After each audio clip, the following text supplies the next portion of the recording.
All right. Good morning, everybody. How y'all doing? What do we got out there? I just got one person out there. It looked like maybe maybe they're not there anymore, but it's someone kind of say, "Hey man, how you doing, buddy?" Yeah, this was the reschedule, so to speak.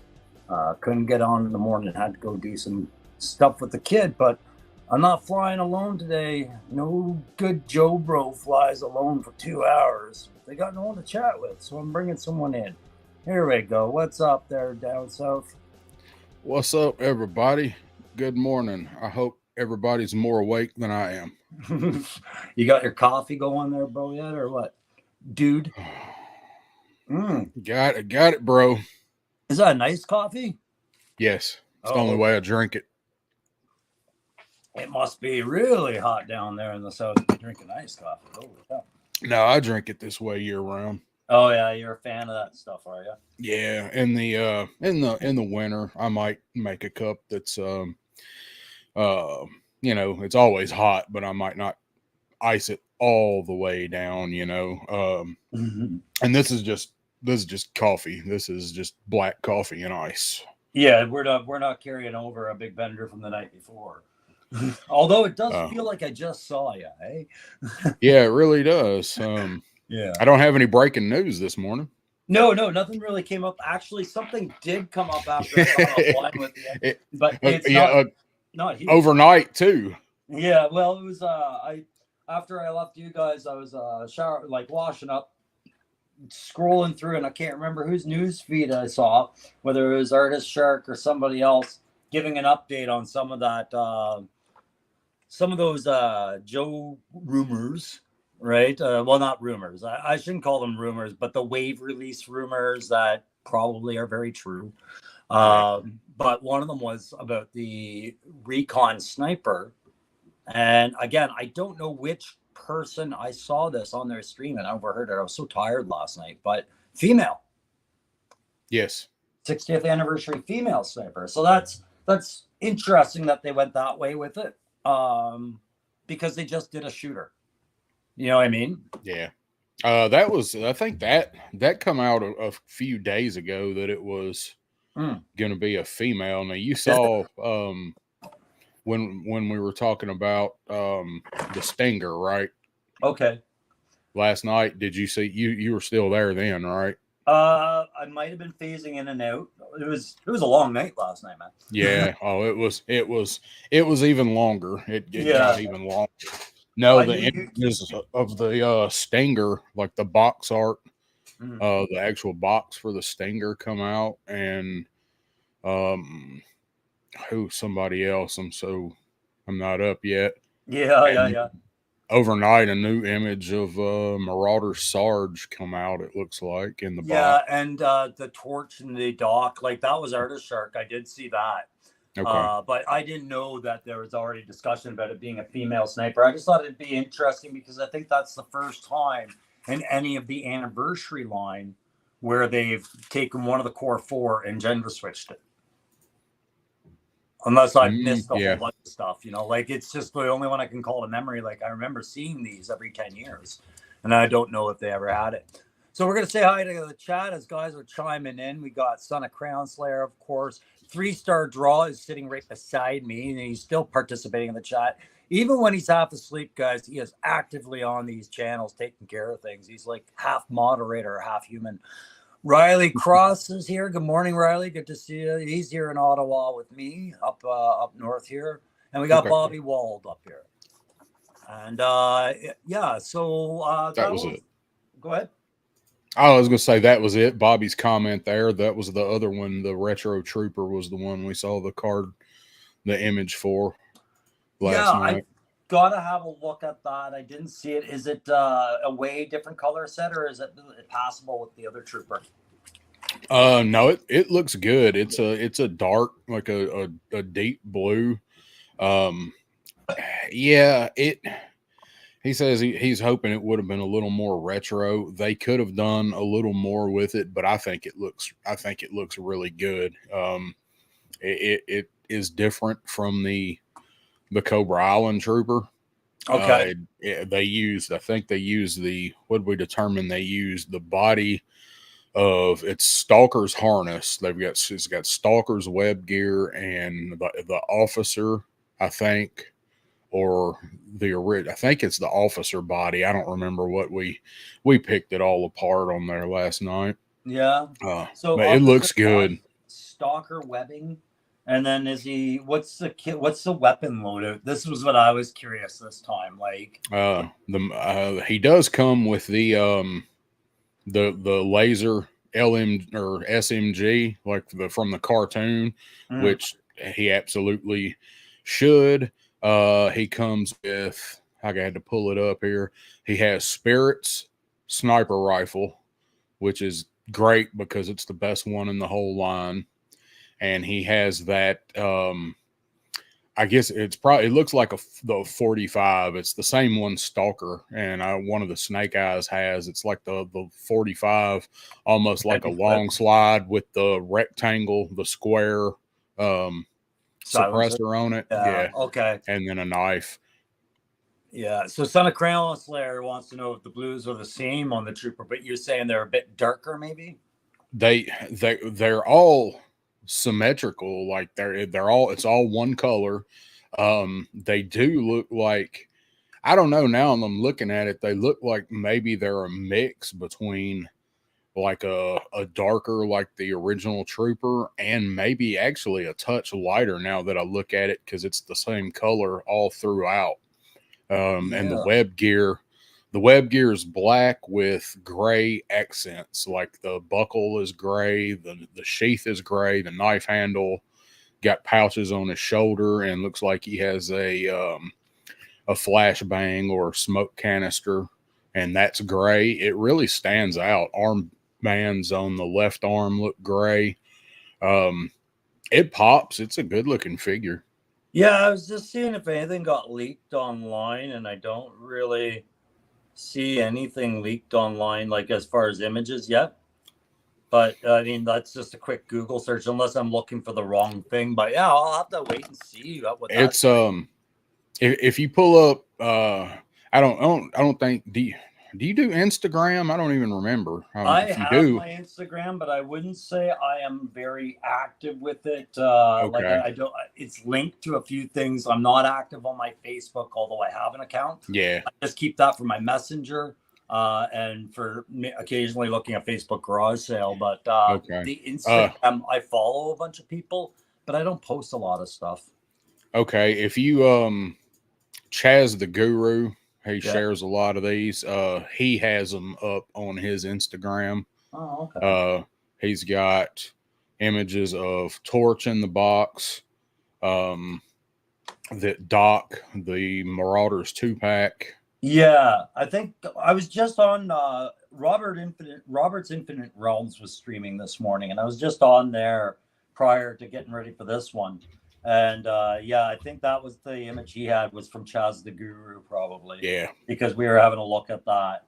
Yeah, and yeah, hey, before I get too far into this, something that I slid into the chat on Aaron's stream last night, and I meant to make a bigger announcement about it. Quickly going to say, hey, what's going on to Legend Series, by the way. Good to see you, Tony. Glad you made it this morning. But our good friend Cobra Crimson Commander has had a bit of an accident, guys. And just going to brief everybody. We're going to see possibly a week off from Cobra Commander, because what he was telling me is he's injured his back slightly. I shouldn't say slightly. I have no idea. He's probably very uncomfortable right now. But he's saying he won't be able to record his usual videos on Fridays, which just passed there the other day, because of the injuries. So just, guys, Cobra Crimson Commander, if when you see this, we're sending you our best. We hope for a quick recovery on you. And I hope that these guys spread the news that you're just taking a break. You haven't disappeared. You got to heal, right? So just wanted to slide that in. Yeah, I know if you're not watching, you will be. So, buddy, I hope you get well soon and can get back to doing what you enjoy. Yeah. You're in our thoughts, bud.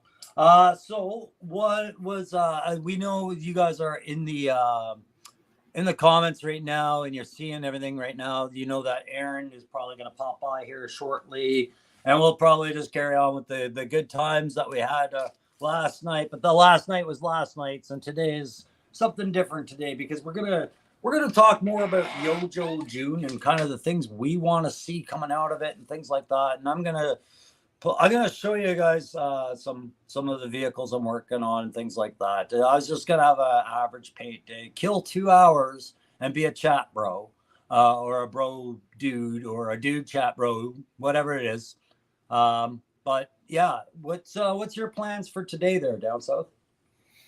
As little as possible. I'm gonna have to go back to work tomorrow to get some rest. I don't have a whole lot planned today. I've got to run one errand that I usually run on Sunday, which is go take my trash off to the dump. And I don't even really need to go that bad today, but I always make it a point to do it because that's the day that my dog gets to take his truck ride.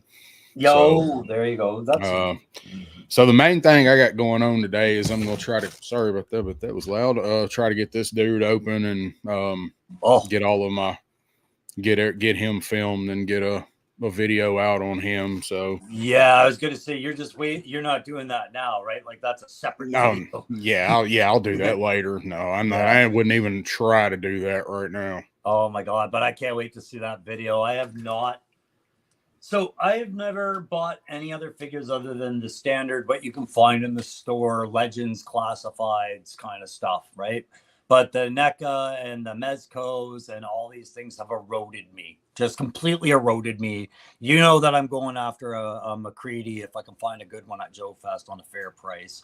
But yeah, these Firefly, Destro, Storm Shadow, 1/6 scale, the Roadblock. It's what's the company that does those again? That's Mezco. Mezco. Amazing pieces, man. So you're going to do a whole video on that one. Is that your first one, or do you have more of those? The only other Mezco I have is Destro. You can see the box right there. He's on the next. You can't see him, but he's over there. But that's the box for Destro. That's the only one I have, and I see Legends comment there. You do have to kind of be careful that outfit, the cloth goods on them, is pretty durable. They don't have quite the articulation that Joe's have, but they still have a lot. You just have to kind of be careful and work the outfit around the joints as you're bending the joints. As awesome as the cloth goods are, they are kind of a pain in the ass, but the presentation of them, that Mezco Destro is the best Destro figure that's ever been made by far. So they're good figures. Are they worth the money? It depends on what you're doing with them. They're great for photography and they look great on a shelf. But you know, all of those figures, when you get into that price point, they're more of a showpiece or a shelf piece than actually putting it on the desk and smashing them together and all of that. you know, Firefly was 112 was the retail on him.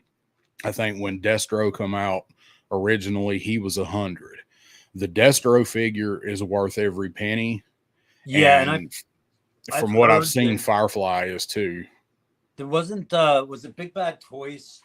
One of the toy stores that gets promoted, either Big Bad Toys or Certain Reds or somebody. At some point, that Destro went down to 60 US for its own. I'll look right now. It's been on Amazon for $62. I've been telling people if they don't have it, buy it because it is worth every penny. The consensus they were saying was like, if this is the best time to get a Mezco, if you've never gotten one, and start with that Destro. And and you're getting a good deal on that from what they've said. So he's $69.99 on Amazon right now. So he's gone up about $7, but it's worth that. I bought him at a show last year and I paid $80, and I still feel like I got a deal at $80. Now I know because the Riley's in the chat and Hush will sometimes watch this. Just a reminder, guys, that's U.S. dollars, right? So, yeah. So Canada, Yeah. this is your way to get a mezco, probably under the $100 mark, but just under that $100 mark, right? So, yeah, I would still do it if you had an interest in that, just because I don't think mezcos are the kind of things that drop in price often. No, they will come down. Yeah. But you know, like that one, but he you know, they come down a little bit after they've been out a few years, and then you can start to see them on sale at places. But you know, it varies. Some of them don't drop much at all. I don't think Roadblock has come down yet. He's been out for several months. Yeah, and it's not something I would ever hold your breath for, or else you might miss the opportunity completely, right? Like, Yeah. yeah.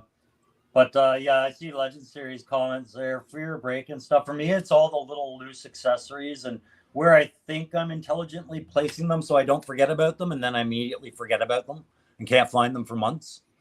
Yeah, I throw all that stuff. The stuff I'm not using on those, I will usually throw it back in a bag, you know, like a sandwich bag, and fold it up and put it back in the box somewhere. See, that's a smart way to do it. I have all these organizers that I think organize me, but what they really do is just give me new search areas that get lost. And you know how it is. You get it. The spilling of everything. Being a clumsy person with a lot of toys to collect. Right? Yes. Yeah. So yeah, I'm at that point now as a channel because it's come up to about 1 year for me now since I started this channel. If I were to look, I think I still have 1 or 2 weeks before we hit that exact 1 year mark. And now I'm starting to wonder what other figures I plan on collecting because I can't just stick to classified and retro. There's just too much good shit out there, right? That's what I discovered. Yeah. Yeah. And yeah, so the thing is, when I go to Joe Fest, like I have some big Joe objectives that I've been more clear about that I'm like, yeah, that's in my budget. I'm going to do that. Hey, look who shows up. What's up, Rafe? Hey, Wraith Mesa. Yeah, buddy, I got you. I know. And buddy, my thoughts are with you every day. I'm glad to see you here, bud. I'm glad, just glad to have Wraith Mesa back on the chat. But yeah, so the Mythic Legions and the Cosmic Legions are something that I'm looking at and going, I'm probably going to buy at least one, but I've never seen anybody. It's like Pringles. I've never seen anybody go, one was enough, right? Yeah, that's true. And Wraith is here, so I'm sure he'll attest to that. Yeah. I think everybody that collects 6-inch figures should own at least one Mythic Legion, whether you're into fantasy stuff or not. There's something in there that you like somewhere. I mean, okay, there's not robots, but you know, there's all types of different stuff. Like I'm trying to stick to the skeletons, but there are a couple other ones I want other than skeletons. But everybody should own at least one of them just to see the quality and the paint on them. Yeah, and that was the thing. I liked what you and Aaron are very similar in that you at least had a plan to say, I'm minimizing what I'm going to collect out of this. You're doing skeletons. Aaron does knights, right? And it makes me wonder what are the other categories, right? So that fresh monkey stuff looks interesting. I'm interested in the Monster Force. It looks like they're going to start doing Baron Ironblood. Yeah, I was reading or watching about that today on Robert's stream there. The Baron Ironblood, I guess that'll be another interest for other people, right? If you want to broaden, what is it? Baron Ironblood, is that the same one that was from the British Action Force stuff? Or is that a new thing? Some Red Shadows. I think so. I think it is from that. I'm not actually 100% sure. I know I've seen it before. I think it is from that because it looks kind of like some of those guys from that line. Yeah, I wasn't sure, and I mean, I wouldn't even hazard a guess. Like besides that, or they could just be a new intellectual property. Right? I certainly don't mean a slight against the company that's releasing them. They look familiar, but or at least feel familiar. You know what I mean? Yeah, I don't have any fresh monkey stuff. and I want to see. I'm really interested in Monster Force. I want some of those figures, but I want to see some because I've never had one of those figures in my hand. Although people that have some of their other stuff say they are really fantastic. Yeah, and that's the other thing is like, so I'm in Ottawa, and we don't have any in my area real specialty shops that bring in these hot new figs that we're dealing with, like Mythic Legions. There you go, right there. Sorry, I can't remember the line. What's the line Bobby on was the? asked. Bobby was asking him about it, and I Yeah, and just I was gonna still have him get sitting here.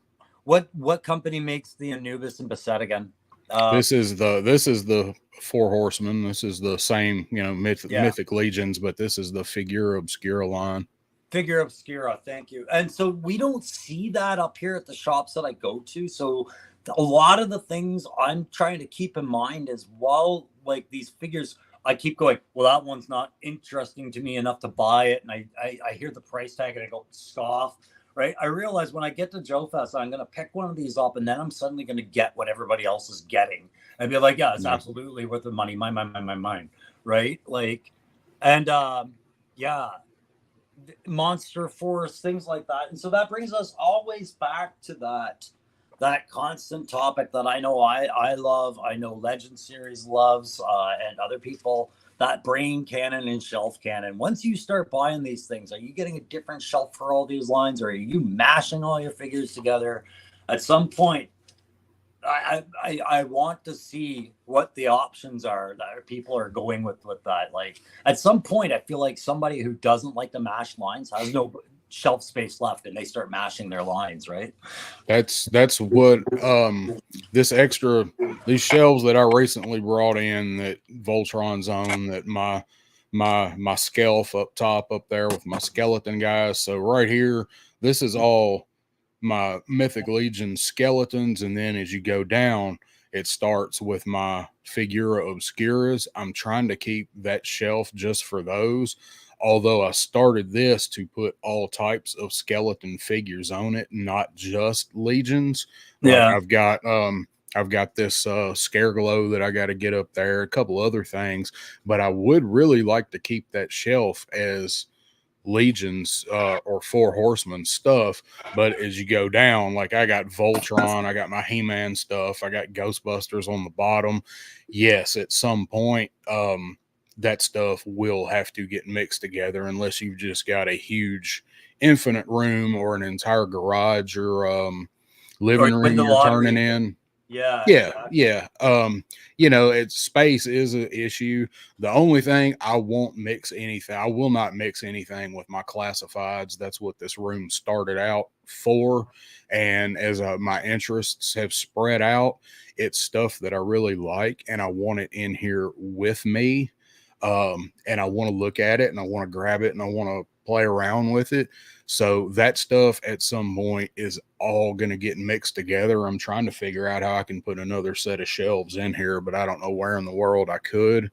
I've Mm-hmm. got another set of these shelves, the tall ones, in my living room that is a mixed shelf. It's mostly Indiana Jones stuff, but I have other stuff in there as well on some of the other shelves on it.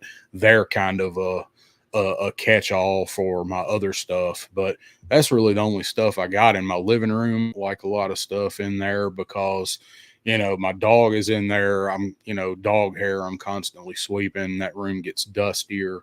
So but your statement, yeah, at some point, unless you've just got a huge space, all that stuff's going to get mixed together. Yeah, and that's when you Hey guys, start a new room, like I'm Aaron does. uh I'm Buy trying all to the fix shelf. my volume right now. It's Yeah, always a fiasco. yeah. Yeah. Can you hear All right. me?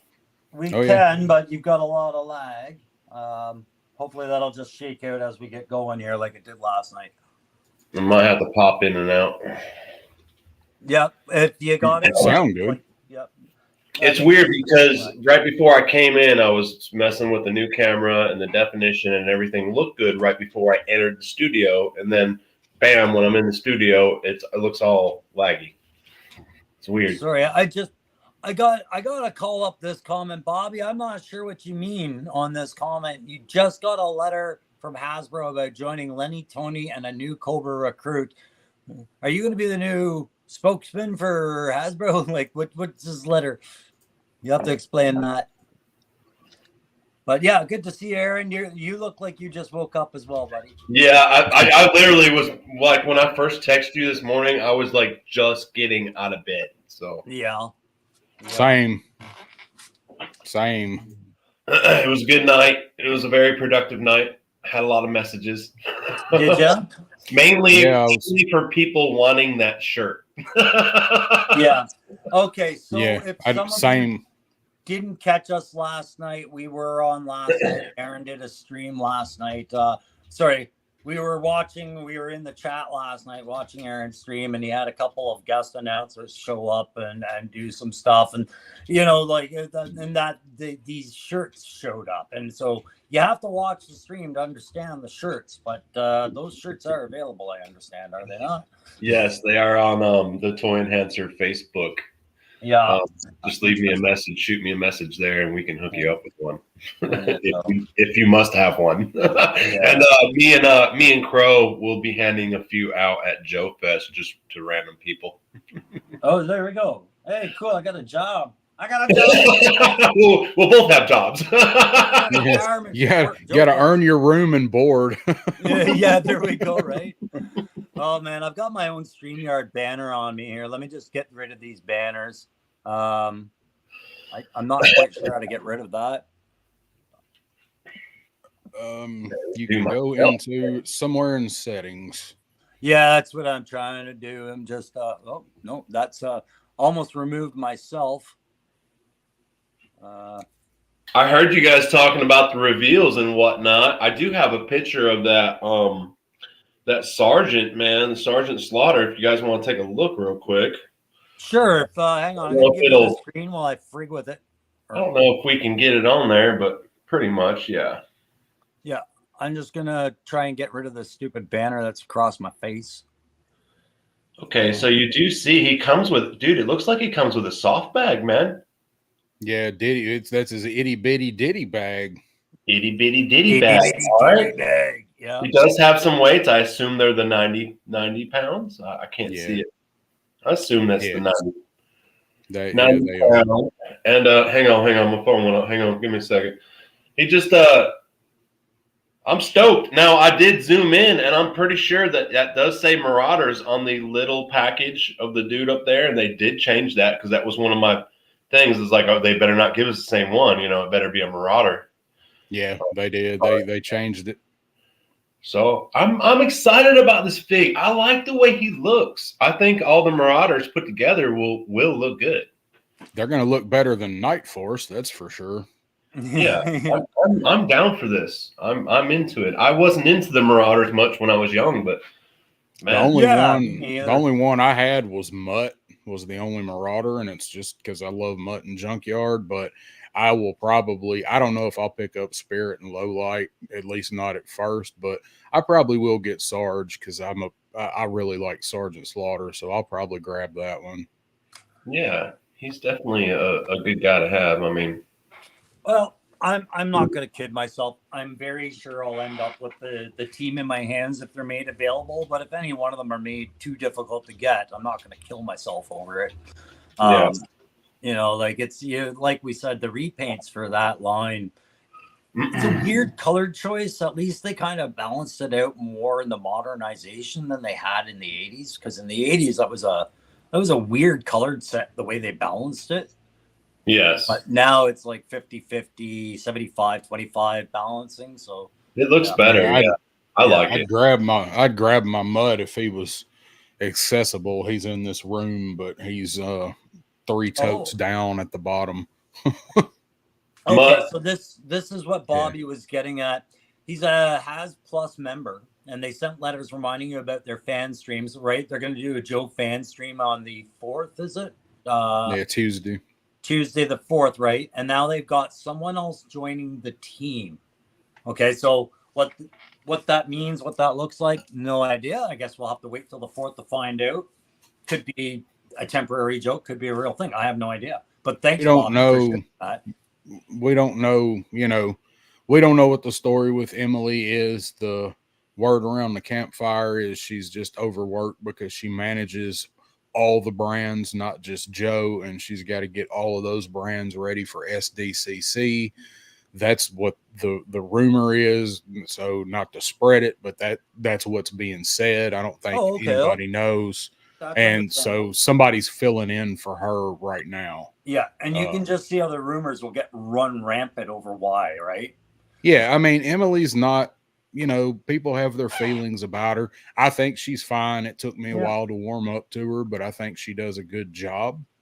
I think it's inconsequential, really. Yeah. It doesn't matter who that person is going to be. They're working off the executive script, right? Well, Joe fans think that if you did not grow up buying G.I. Joes in the 80s or before, if you're older, but for Classified, Real American Hero, what we're doing now, most Joe fans think if you didn't grow up playing with them, you can't be a fan.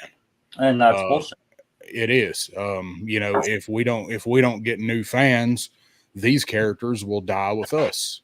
G.I. Joe, a brand, may live on, but the Real American Hero characters from the 80s, if we new people don't get into it, it's dying when we die. So that is bullshit. And I think, for the record, I think she does a fine job. I hope she's still around. Yeah, I think for embracing the task that she's been given, like you remember, she didn't go to university or college to take part of a G.I. Joe program. She did that for public relations and marketing. I think she's done fine. She's not going to hit all the check marks that everybody wants. Nobody does do that, right? But in the end, like I said, she's inconsequential. The information you get out of Hasbro is going to be delivered. It doesn't matter if she's the voice box, Cobra, whoever's the voice box. You're not getting new information out of them, because the person's different, right? Yes. Yeah. So, sorry, Aaron. I've never met Con Huesos. I'm not sure how to pronounce this. Do you know Con Huesos? I don't. Nice to see you, Aaron. Are you coming from the flip phone? Are you recording from a flip phone? Yeah, it seems that way, huh? Plus, my face looks like a freaking vagina because I had to shave it. Yeah, the Clark Kent effect. To get into my character. I haven't shaved my face in about 10 years. My wife was like, "What the hell?" Yeah, man, you almost look like it's a completely different look, man. It really is. That's can what you turn for. can you turn sideways so I can really see this vertically like this, so I can really see if it looks like one? I can't tell. Definitely vagina, man. It's clean. I swear to God, man, if we just voiced over you, no one would know who the hell you are. Right now, if we changed your voice, gave you like a totally different accent. Yeah. Thank God it's so glitchy and messed up.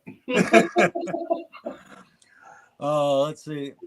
So Aaron, Wraith Mace is getting his Joy Toy Tyranids. I can't wait to see the Joy Toy ones. What a line that is. And he's going to do a blowout. The Living Tide is coming from Wraith Mace, I guess, coming soon. Nice. I can't wait to see that, Wraith. Are you going to do a review for us, or? Yeah, I guess. Oh, he said, yeah, he's going to blow out a review. Nice. And Wraith Mace, I should comment just scrolled up. Sorry. Sorry, where did I have that? I've been working on something. I was thinking of Wraith Mace the whole time. And once I find the last piece of it, I'll mention it. So Riley Cross says he was born in '93 and didn't grow up with any of this stuff, and he loves it, man. My wife was born in '92, and she doesn't recall G.I. Joe at all. Well, and that's the thing, though, Riley. By this logic that we would apply to Emily, we don't really value you as a Joe fan because you weren't there. Your opinions aren't as strong, right? Isn't that the idea? No, not at all, right? You can always fall in love with something, especially if it was out of your era. I remember growing up listening to 60s and 70s music. I was born in '79, and exactly. Yeah, nobody what can we like the listen to. Beatles, Led Zeppelin, or Motley Crue. Yeah. You can't. No. The cool shit. Yeah. Yeah. I found it. Riley, the other day, I big just for the kit. And one of the things that was in that, not Riley, sorry, Wraith Maze. One of the things that was in this kit and why I was so happy to get it was this cloak piece. I bring this up because Wraith Maze is a big 40K fan, and I have some big 40K love myself, but only for a very specific series called Gaunt's Ghosts. So Riley, I'm doing up a McVenner from the Gaunt's Ghosts. If you ever read that series and wondered what happened to McVenner after Garon, that's what I'm doing up for my shelf. Thought I'd just show that because if anybody who's read that series, that's one of the characters that you kind of go, I missed that character, right? But nobody here has. Never heard of it. Yeah. So Wraith Maze, born in 77, called the old man comment. Yeah, I'm 73, dude. I got offered a senior's discount at my local cannabis store there a few years ago. I'll take that. Yeah, that sounds like one you need to take. I wouldn't be too insulted at that. Yeah, it was a real tough spot because she was very attractive too. And I was just having to admit just how far I had gone in life. Like, yes, I'm old and I want my weed and I'll take the discount. Ray, I can't believe you were born in 77. You look so young, dude. You look so young. I know my face looks young kind of now, but bro, you look real young. I thought you were in your damn late 30s. Yeah, exactly. And maybe it's the long hair and the distance from the camera and the lighting, right? Well, it's also like the way you carry yourself sometimes, like just the way you speak and stuff like that. I noticed like a lot of my friends, they're older, they're getting to their 50s, but they still talk like they're 18, 20, you know. It's just the way you carry yourself too. So Riley, about the 90s, you also got to remember after what was it, 90? When did it end? 94? No, 92. 94. When did the 94? Right. After that, they jumped to a completely different kind of packaging and way of presenting. You might have just walked by them. There was things like Sergeant Savage's Screaming Eagles and other lines, but they weren't in the same presentation format that the old used to. By the time we got to 94, you know, things were looking like this. Yeah, and like even the packaging was different, right? So the weapons were on racks. You know, you had to peel them out. Yeah. So it was a very different looking thing. And there, 3-star. I saw your comment on there. You're absolutely right. We're all middle-aged losers. Middle-aged loser, dude, bro, chat 2 hour, whatever. my dude bros. I'm so glad you guys chat bros. Chat bros. Okay. Yeah, that is, you know, man, all I can do is if I got one wish, it's just that you'll be available next year, man, because we want to meet you, bro, and you won't be at Joe Fest this year, and we get the health issues are in your way, man. It's just we're gonna be there next year for you, and I'll if I gotta do 2 years in a row of traveling down to the south to meet you guys, and well, I'm trying to do that. But Ray, man, we'll see you when we see you, bro. That's right. We might kick in your door one day, Ray, and be like, surprise. Yeah. Surprise, motherfucker. Yeah, like I can give you the traditional Canadian greeting. Well, I'll get down to your place and I'll just blast hockey pucks at your garage door till you come outside. I got the steak, the hockey stick. Yeah, there we go. So play hockey. Sergeant Savage and the Screaming Eagles. Okay, so that was a loaded point when I brought that up because we talk about everything's on the table, guys, with Hasbro and the G.I. Joes. So have we seen anything out of Sergeant Savage and the Screaming Eagles? Have I missed anything that was part of their line come out yet? Okay. No. So I think this is the part where we pucker up and get ready for it because, you know, I think everything is on the line with these guys right now. I think I think it's a possibility, but I think if they brought something like that in right now, while we've still got so many key real American hero characters that people want to see. I think there'd be way too much backlash if they did that right now. But down the road, if the line keeps going, I definitely think they will.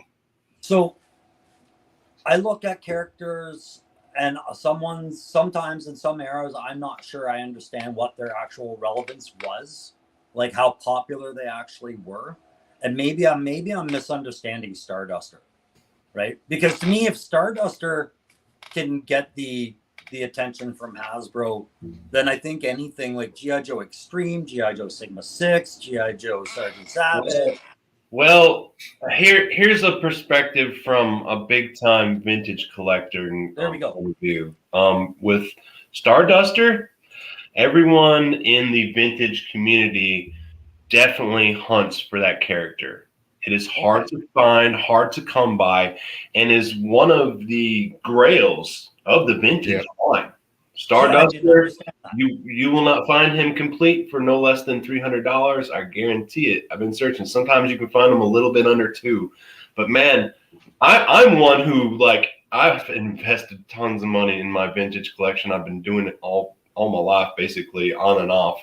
And it's getting there, but like there's so much of that like it's hard to complete that collection. Incredibly hard. And Starduster is definitely a pinnacle character. Now there's other ones that are expensive like that, but man, is he such a desirable figure. And to this day, I still have on my eBay alerts for Stardusters that come in. I still look at them to this day, and I still have not been able to make the purchase. He's exactly what you said. I never had Starduster as a kid, so say what you want about the figure. I'm looking forward to the classified version one. The last one I saw, there's a shop, one of the shop near me I've talked about a time or two that I don't like. The time before I went in there, that was the one that I had mentioned had a Brazil Mission Claymore for like $100. They also had a complete Starduster in there, and I don't know if it was the sealed bag. I don't know what version, because I think there's A, B, C, and D versions, but he was $500 complete. Okay. Yep.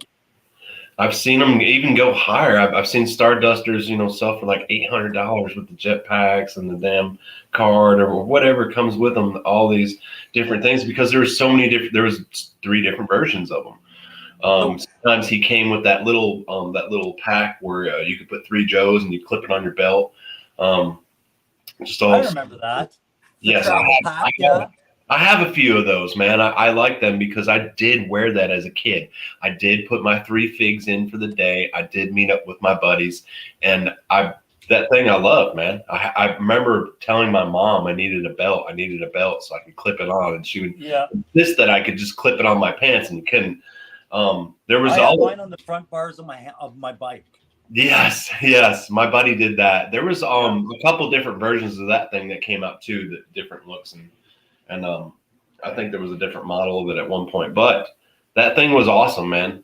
I loved it. It kept my figures good. I could, just stick them in there and not worry about them. I remember I'd have them all muddy and wet, and I would stick them in there. The 3 figs that I had, I would stick them in that little container, and then I would take it home, and I would just run it under the water in that container and wash them out. And I just used it to wash my Joes, kind of like a golf ball washer or something. Yeah. So, Bobby, I'm going to talk about that point that you just bring up there. So that's exactly kind of what they've been doing. If you look at the mole trooper or whatever it is, right? That is your Dark Energon representation in the classified line, right? Right. So I fully believe they're going to go down that rabbit hole and follow it, because they need to promote the Transformer side of the classified Dark Energon stuff. So exactly. It seems like a good approach too for the crossover. I mean, I'm totally down with that. I'm waiting for some more Joe Transformer stuff. The trade-off being, right, is it like you're just joining the classified line after 30 years hiatus of Joe, like I was, right? you might find the new Energon G.I. Joe comics and story arc a bit confusing because it's almost a reinventing of some canon with other characters, right? And you have to kind of be like, what's going on with Snake Eyes? Who, what now? And some of it comes from the old lore and some of it isn't. And right, like it's kind of, for me, I found it a little bit of a canon-esque nightmare. But once that's aside, great storytelling, great characters, and yeah, definitely some classified effect, right? So yeah, it's that universe for Energon, it's rebooting, some of the lore and the canon, and it needs it. It's separate from the continuation of the comic, so it needs some fresh blood. You like it or hate it, but I've only read Duke and Cobra Commander and the one shot Energon universe comic that crosses it all over. And Duke and Cobra Commander are fantastic. Yeah. I love what they did with both of those stories. I've never been a fan of Duke, but that comic makes Duke the Duke that we always wanted Duke to be.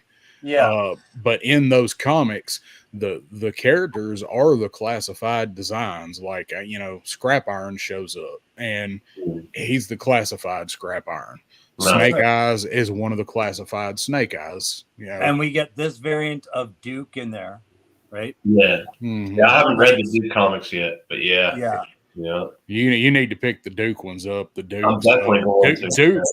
Duke is actually, in my opinion, Duke is actually a better comic than Cobra Commander. Not that Cobra Commander is not really good, but man, what they got going on with that Duke comic is absolutely fantastic.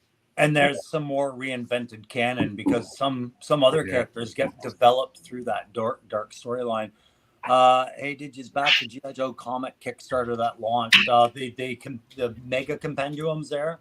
That's a little outside my reach when there's so much other classified I'm going to find, but I do see the draw. That's my feelings too. If it wasn't already such a big month this month, I would probably get that, but I want it, but I don't need it. And there's other stuff that I want and don't need more. Yeah, exactly. Yeah, right. Yeah. Oh man, I'm going to be probably ordering that.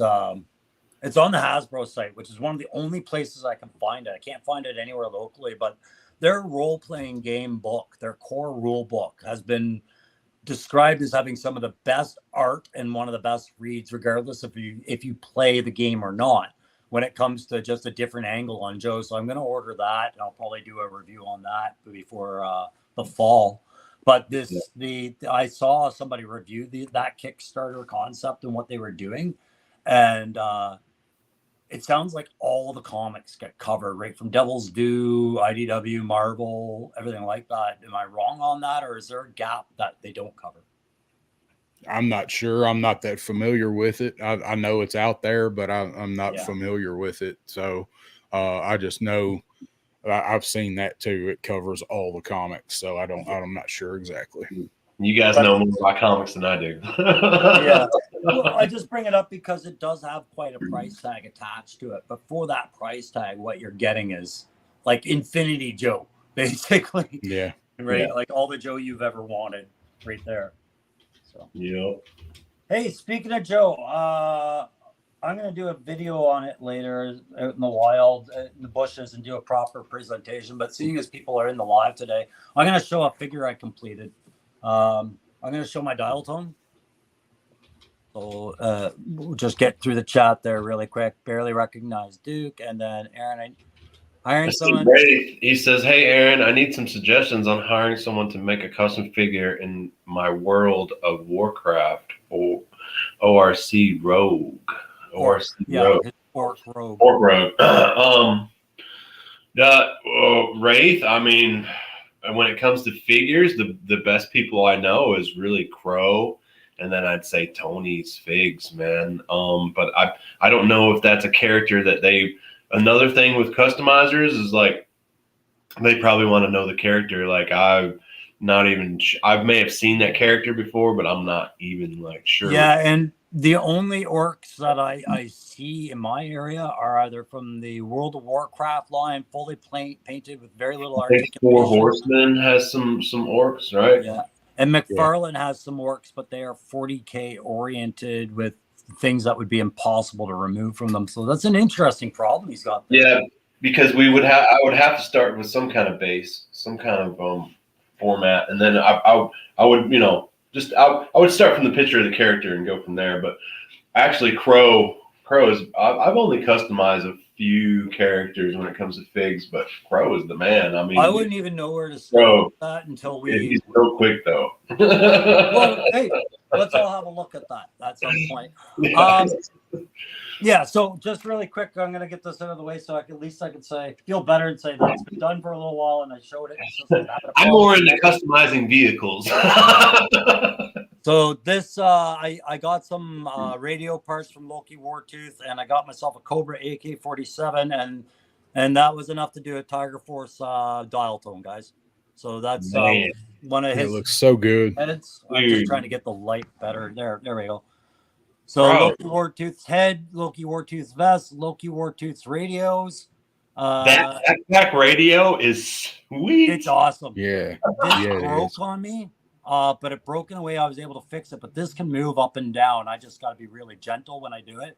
Yeah, you can have it out of the way like that. Yeah, that can be a very delicate piece, especially for a 3D print. Yeah, and then I didn't give him a pistol or anything like that, but I did have Grunt's iPad. So I stuck that on like situational awareness. Oh, dude, I can totally see that. Yeah. Oh, that looks awesome. It's at a great angle right there. There. So what I think is like how Grunt would have to look down really hard. That looks like a better position to where it's more feasible. Yeah. Well, yes. So what happened was I got a warp piece of vest at the front here. It was all crunched up. It just didn't come out in the print right. Right. So I just covered it with some pouches from the Duke Tiger Force that you sent me.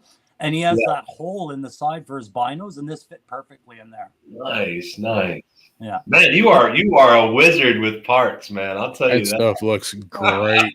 Well, I'm just happy I can see some progress going. I'm nowhere near Tony Fields and those other guys, but man, I'm just happy there's progress. But I wanted to share that because I keep saying, this video is going to be ready by this time and that time, and then I miss it by like 2 days. Bro, out in the chat, if you guys are new in the chat and you haven't totally dissected Crow's channel, go look at how many figs he's actually put down in the small amount of time he's been on YouTube. It made a lot of figures. And they look immaculate. He could show a fig one day, and then a couple days later, he's got a whole nother fig to show again.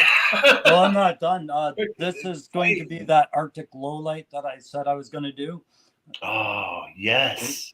And oh my goodness, that scarf looks so good white, man. I've never seen a white one. Yeah, but it's what I'm trying to do right now is I'm going to build him a ghillie suit. Oh, here we go. That's a challenge, man. That is a challenge. But this rifle that Digital Diarrhea sent me is going to be the sniper rifle. I got to get the sight back on it. But thank you very much, Digital Diarrhea, for that. So there, guys. Those are 2 characters we're working on the channel. Like I said, sorry if I set unrealistic deadlines of when the reveals are. They're coming.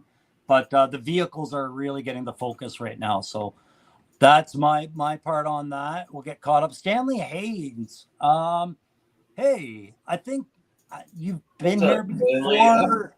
I think I've seen Stanley somewhere in my chat before. Yeah. I recognize that name. Yeah, I wrote it down for a win or something. And you're working on some ponchos, eh? Yeah. So this is the other thing. If we go back to that Mezco, a Firefly, and Legend Series was talking about how he doesn't like, he gets nervous about all the little parts and the fabrics and breaking things or staining things.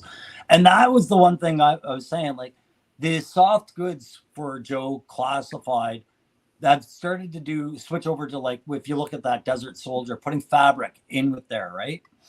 But do you find 3-star, like, do you think your Firefly is going to blend well with the Classified when he's wearing fabrics and the rest of the things are plastic molded uniforms? Or would that bother you? Or is that something that you just be like, no, screw it, it all fits together? It doesn't stand out as much with Destro. Firefly, I'm not sure with the gray camo because it's going to be more noticeable. I don't have him mixed with my classified, my Destro. I have put him with my classified. I've taken a couple pictures with him, and I mean he looks good. So I imagine Firefly will too. I've just got them separately because in my display, even though it's still GI Joe in my main display, I don't want to mix stuff with my classified. So since they're kind of separate pieces, like a whole separate thing, I have them on a separate shelf. But I think they'll blend in. I think they'll look fine with them. I mean, I see a lot of people when they do photography, much better than what I do. They're using the Destro, and I know, like Matthew Matson, he likes to use the Storm Shadow and the Snake Eyes a lot in his pictures. So I think they'll blend in fine if you're putting them all together. Yeah, it was one of those things because you remember, if you look back, it's like say 20 years ago, toy lines. If a figure had fabric on it and it was in that line with other figures that didn't have fabric, it was just kind of off, like in its appearance slightly. It kind of drew like different quality at play here almost, right? And you would notice it. And I just think I wanted to hear you describe it, but it does sound like we've done well enough that we're beyond that feeling. Yeah, hang on, I'll grab Destro. There we go. The Legend series says they do blend well, and yeah, Tony, I figure you take photos of them all the time, so yeah. And Stanley, just to clarify, yeah, okay, great, we did recognize you. You know what it is, man? It's the generic facial icon that goes next to the names. We get used to seeing guys like if I pulled up Wraith Mace, the skull next to his name, or Riley Cross, and sometimes a lot of people will show up with just the generic icon next to the name, and it makes them kind of a little harder to remember that they've been there before. It's not about it sometimes triggers. So we'll get used to you, man. But like I said, I knew I've written his name down for I do the giveaways and stuff. I recognize that's how I try. That also helps me learn the people when I'm writing them down. Yeah. So you're going to show us something here, 3-star. Yeah. So this is retro classified Destro. I don't have the box Destro open. This one, I really like this one. I know my light's kind of weird right now. But this is the classified version. And here is the Mezco. Yeah. So the suit on Destro almost has like a nylon feel to it. So when you look at them, it just looks like it's a darker plastic from afar. The collar looks fuller too. Oh yeah, the collar. There's so much detail in the collar. Put them up again side by side because I'm looking and I think I noticed something else. Yeah, so Destro, the original GI Joe classified Destro, that would be Destro at age like 30 to 40. This would be Destro age 40 to 60. Look at the waistlines. He's way chubbier. Yeah, I like that Mezco though, man. It's cool. Nice. Yeah, they're definitely bulkier. See you, Rafe. Okay. See you, Rafe. Have a good day, buddy. No, I'm glad you showed them side by side like that because I was trying to do that through photos. Oh, I like the bling. Yeah, it's real, I love it when anytime a jewelry piece moves on that Dalzine that I got. The rings move. That was wicked awesome. Yeah. One of my favorite thing about this Destro is, of course, this head that everybody thought they was going to hate when they first saw it, and now it's the one everybody uses. But that blast effect with the rockets. Oh, that's nice. Yeah. Okay. I definitely see the value in them. There's no getting around that. Hey guys, did you see what Stanley put up there? Stanley Hayes is planning to start a YouTube to show my junk. Might just take me some time. Love watching y'all stuff though. Hey Stanley, believe it or not, that's how we all started out. Yeah, and, no. Yeah, we were just like you, and we had some stuff to show, and we pumped up some channels, and man, here we are today. Yeah. It takes channel surfing, and you come across a guy named Aaron the Toy Enhancer, start talking. But no, that's exactly how it goes. We just start talking. And I'm not gonna sugarcoat it. It does take a certain type of individual to put themselves out there and to throw your content out there. It's not for everyone, but if you think you can put it out, and we'll definitely support you and watch your channel. So, yeah, perfect. I'm gonna do, because I keep remembering. I use this as the cover, so I'm gonna show, guys. When I did the vehicles of late, I kept saying I'm not going to use the proper Joe names for the vehicles to describe them because they're just tributes to those vehicles, right? That's why I had problems naming the boats and everything like that. I think I'm going with proper Joe names for these things. I think I'm just going to call these Crossfires and be done with it, because I don't see them coming out with a remote control Doom buggy. But these are Fisher Price dollar store finds that I found. And this isn't how it's going to look when it's done. But a while back, I showed you guys this RC track thing that I picked up. And I'd taken the chassis off it. And this is why you never throw anything away, because that chassis locks down perfectly into this. So this is going to be one of the Crossfires that I've almost got finished off, right? I love that. But what I was going to show was, because for $7.99, I think that's a steal. But with the original way they came, this is another one I found. I couldn't believe I found two within 3 days of each other. But this is how this is actually how it came, right? Like with the paint. So I'm making another one, and I'm going to do a winter one. Nice. Is that going to be for Arctic Lowlight? That's I've got no winter vehicles, right? And we don't know if a snowcat's coming, but I might do some bro, that is an awesome little platform to convert for snowcat, man. I mean, yeah, and thanks. But me and Legend Series were talking, and Aaron, I know you know about this because we talk about it a lot. But just a reminder, like, guys, your local thrift store has so many of these vehicles that are 6-inch scale for so many different reasons, and you just need a Dremel half the time at best. Yeah. Right. Yeah. Hey, thanks, Stanley. So, guys, want to talk about the other figures mentioned in that line. One of the ones you touched on, 3-star draw, was V2 Storm Shadow, right?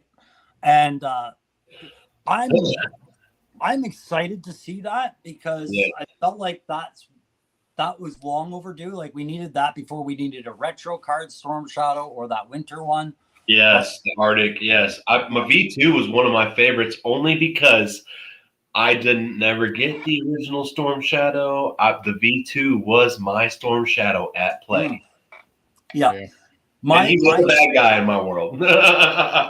My grudge was it came out right after I knew I had consciously left collecting toys, G.I. Joes, and I was a teenager, and I was going to go smoke cigarettes, weed, drink beers, and party with friends and touch girls' chests. Yes. That was it.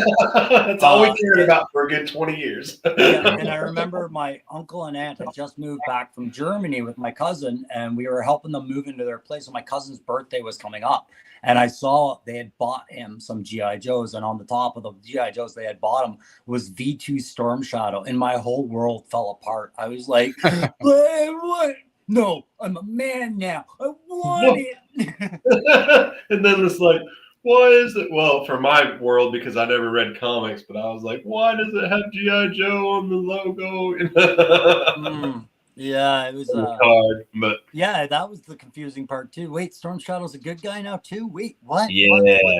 Yeah. It took a minute for me to hit as a kid because I didn't read that was definitely one that they brought out, you know, the cartoon and the figures, you know, it was all done to sell the figures. And at that time in the cartoon, or the comic rather, that's what was going on. So they had to get that figure out, and they nailed it. I mean, I always liked Storm Shadow as a Cobra, but I was fine with him as a Joe because I read the comics. But that figure, I have seen a lot of Joe collectors and just figure toy collectors say that 88, that V2 Storm Shadow is one of the best figures that's ever been made. Just because it looks so good and their attachment to it. Yeah, it was superior. I forget what year he came out, but every time I think of Storm Shadow and everything, the Ninja Viper comes to mind, man. The Ninja Viper, because it was such a hard figure in the vintage line to get into as a collector later on down. Well, it was a mail away. I mean, it come out late. I don't remember either. It's I got the book here. 90.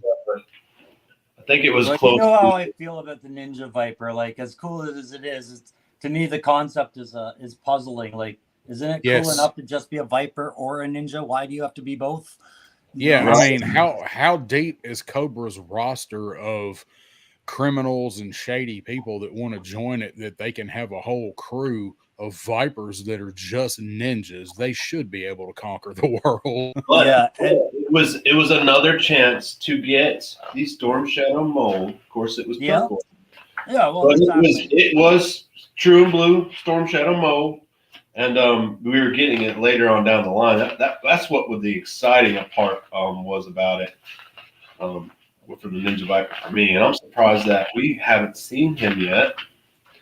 Of course, I guess, like you said, it's a mail away. So, we might see him later on down the road. But 92, I just looked it up. He come out in 92 from Hasbro Direct, and he was only available for 92 and through 93. So that's why he's so damn hard to get.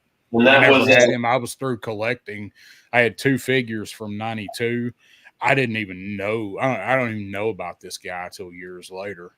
That was during the Ninja Force days. And if anybody is wondering, it's just I'm sure we've all seen them. Yeah, let's give you the screen. I want to see this again. There we go. That's Aaron. And you used a die for that, right? I dyed it, and then it wasn't like to my liking. It wasn't different parts. The hardened plastic from the softer plastic came out different. So I did end up giving it a full paint job, acrylic paint job. Oh, you did? Okay. Yeah, I used a gloss white on there. I put you can see I put like spikes on his gauntlets. Yeah. And I wanted something different. Ninja Viper has been made, but he hasn't, I kind of lined his I wanted his lining around his eyes black, and then I trimmed it down his face, but put the white sticker on there. That's just a water slide sticker that I had from customizing toys and stuff. Do you know where you ordered that from? Because that's something the slides and stuff I get from what's that? Toy Hacks. You go to Toy Hacks and you can order any sticker off Toy Hacks, and they'll size it for you and whatever. It's some point when I'm down in a few weeks, you'll have to show me that site so I can get that link, because that is absolutely a must-have. That's where I get, like, when I work on my mask toys and stuff like that, and when I'm even G.I. Joe stickers. When I work on the whales, like, that's who I order the stickers. Yeah, those decals, they go. That would solve a lot of problems for me, because that's one of the big problems with Cobra conversions. I want to do more Cobras, but getting that logo, you have to have a plan, right? Yeah, and they're the perfect size. I mean, they'll tell you the size and what you're looking for. They even do, like, they'll say 1/12 size or whatever if you're doing a custom vehicle. So yeah, I think that's what most people use when they do customs. Most people seem to. There's a couple other companies, but I see most people going with the Toy Hacks. Yeah. I have an interesting question for everybody that's in the chat. We have apparently 6 in the chat. Just going to throw it out there. Now, I'm not saying that that's what we'll do, but we were talking the other night, and we're getting together pretty routinely. Every other week, it seems like the Backyard Battlefield gets together for a show dedicated to them. And then we often hop onto each other's channels. I wanted to ask, and we can keep asking this in other chats, is there any topic that you guys want to see the 3 of us cover that we haven't even come close to yet, that maybe you're waiting on us to talk about? Hey, Stuart, how you doing? Welcome to the chat. That's Stuart. What's up, Stuart? Hey, that's funny that you say that. And you guys in the chat, be thinking of any content that you want us to pump out. But I got a compliment on my Dragonfly video this morning, and you guys know that was kind of a little, hey, let's talk about the classified Dragonfly, but I didn't have it kind of deal. But of course I don't have tricky. But somebody was like, they sent me a message this morning. I'll tell you the name, but I forget it offhand. And it was a real nice message. He's like, hey man, I really liked seeing the vintage Dragonflies and you talking about them. He's like, you should do some more reviews on the vintage stuff again. And I was like, man, that's something I haven't really done. I do comparisons and stuff, but we don't really like take out my vintage vehicles and play around with them and just take a look at. Well, you don't see a lot of them the way that you like to do stuff, because most people are terrified of breaking stuff. Yeah, right. Really not.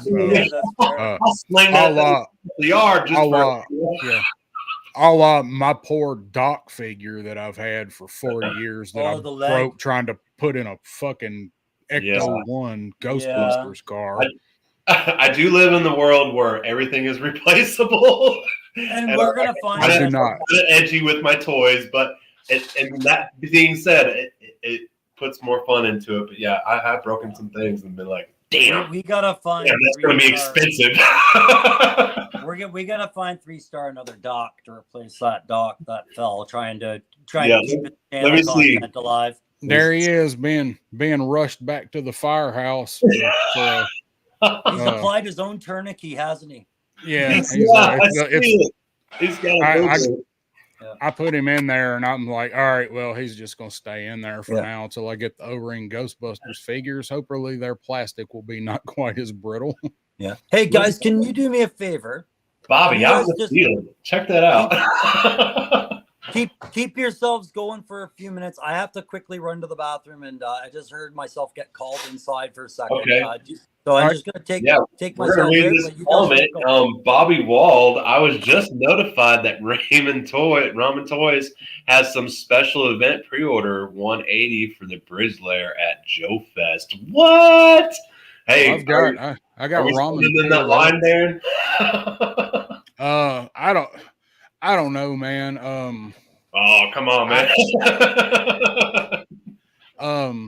I like the stuff. You can have it. That's kind of a hot button stuff. I think the stuff looks good. I watched Punk's review on the Racer, and I like it. I think it's badass. I don't know if it's badass for $280 because that's what it sells for. But I do really like it, and I really want the General Lee one. It's $250. I've still got ramen pulled up from last night when we were looking at ramen stuff. Yeah. I don't see anything on their page about it. Where did you see that at, Bobby? He's texting the info to me right now. Okay. The freaking. Okay. The tank. Yeah. Okay. I did see that tank I saw something about it on Facebook this morning. Yeah. It's his version of the Mauler. Oh. Okay. I got to see if I can pull it up. I did see something about it. I do like the Ramen Racer, man. I do. And, I think I might get one, but it's going to be at some convention or at some toy store one day. I'm not too pumped to where I feel like I have to have it right now, like a lot of other things. I was more pumped to complete Voltron than, to chase after the Ramen Racer. Yeah. So I've got that. I got that pulled up where what he's talking about. It took me a minute to find it. So it's basically looks like a combination of the Mauler and the Mobat. It looks more like the Mauler. Yeah. It looks pretty badass. But yeah, it's a Joe Fest event exclusive limited edition. Pre-sale desert scheme. More details to follow. So it says it's coming at Joe Fest. So he doesn't say if it's only going to be only sold at Joe Fest. It says it's a Joe Fest event exclusive.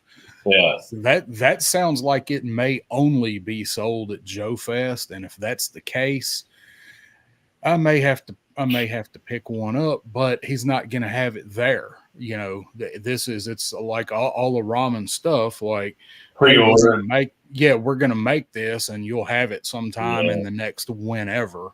But since he is actually delivering now, people have the ramen racer, and there's other stuff about to ship. But it's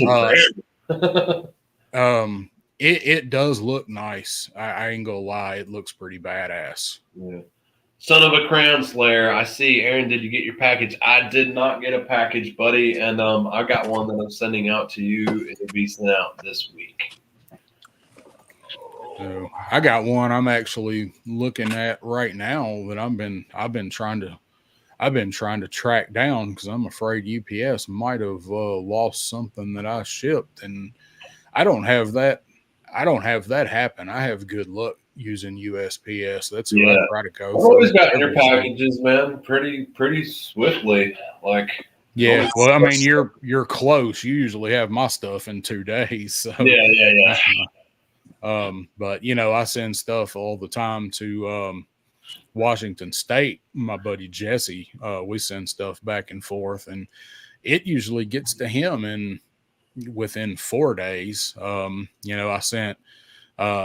I've sent stuff to Legends and to Woody, and they usually have it in 3 or 4 days tops. So I've got one that I got to check it. It should have been delivered yesterday. Something I sold on eBay that went to Oregon, and I think it got there in 4 days. Oh dang! You get her done, Crow? Yeah. I just had to get some stuff, get a coffee on the go to the bathroom and see what my kid needed. But hey, Sean, good to have you on there. So, did I miss anything pertinent? Just talking about bailing out. We were talking about that ramen. What Bobby brought up, ramen has what looks like going to be a Joe Fest exclusive that is it's a 1/6 scale called the Hunter MBT. It's a cross between the Mobat and the Mauler. It looks more like the Mauler with a Mobat turret and barrel on it. Yeah. $180 shipped within classified the US. Scale? It's classified scale. It's on Facebook. It's not on. He doesn't even have it up on his site yet. But I had seen it looks good. Yeah, I'd seen some of the initial prints when somebody was building that. Like somebody had done one of the elevating attachment or something. I'm not sure if that was ramen that I'd seen, but that'd be interesting. Yeah. I if that's at Joe Fest, I won't pretend like it wouldn't tempt me. That's what I said. That was exactly what I said. Of course, he won't. It's not actually physically going to be there where you can take it with you, but snatch it up. Yeah, but he'll probably have. He'll probably have an early mock-up or a prototype or something. You would hope at least some mock-up ready to show. I'll tell you what, too, Crow, I think we're going to have a good chance at snatching up a vamp, man, while we're there. I wouldn't mind snatching up another one myself. So yeah, I really am bent on getting that because I was thinking about, and this is what I was saying on my thing the other day. I was talking about, the Stinger is going to be out. And if you didn't get the Vamp Mark 1, you've missed your window to get that through Hasbro. They've shut it right down. The Stinger will come up, but how long after that do you actually think it'll be before the Stinger Vamp 2, the Vamp Mark 2 comes out with clutch and the Vamp with the missile racks and the swing doors are out now because the Stinger will have all those parts ready. Right. The Stinger does have them all. It's in that. You can see it on that, or what we were talking about earlier. I can even imagine after the Stinger that Hasbro might try to pump out a Off-Striker or something like that. And so here's my logic thing. I absolutely need to buy the Vamp Mark 1 come hell or high water because I don't want to find myself gambling with the next 2 Vamps going, I'm only buying one because my shelves are so big. Do I buy the Stinger or do I hold out for a Vamp Mark 2 that might never happen? right? If I get traded a my vamp. one, I'm not worried. I traded a vamp, and I totally regret it now, and I want to get another one. Yeah. Yeah. So we'll hunt those down together, buddy. I don't know what we're gonna look at. We're gonna find yours first. But what do you think is the realistic U.S. aftermarket price on that now? Like that's what I'm trying to figure out. Right now, the U.S. price that is good that I've seen them go for, and have missed out, is 150. Oh God, You can definitely pick it out for 200. Yeah, I'd pay that. You can definitely pick it out. But we're looking for that 150 deal. No, you know, like as a collector, if you're new to the line with Classified, the Vamp was a learning experience, right? Because it was the very first large vehicle that they came out with. Sean, I would pay that. You tell me where that is, and I'll just order it. But after Joe Fest. But the thing was, it was the first of its kind, and then here it was. We had no idea how long it was going to be available or how many waves of the release they were going to do. They just ended it. So lesson learned, right? I still say they've got some hiding under a rock, and we're going to see them this month. And I'm going to tell you guys, I need to tell you guys right now, and definitely for the chat, if you guys haven't seen the damn gridiron loadouts that are accessible for these vamps. Yes. They are truly amazing. I did have to wait a long freaking time. We're going to show it real quick. Yeah. Clearing off some space. I did have to wait a long freaking time to get this. But, man, holy smokes. I'm totally fell in love with my vamp again.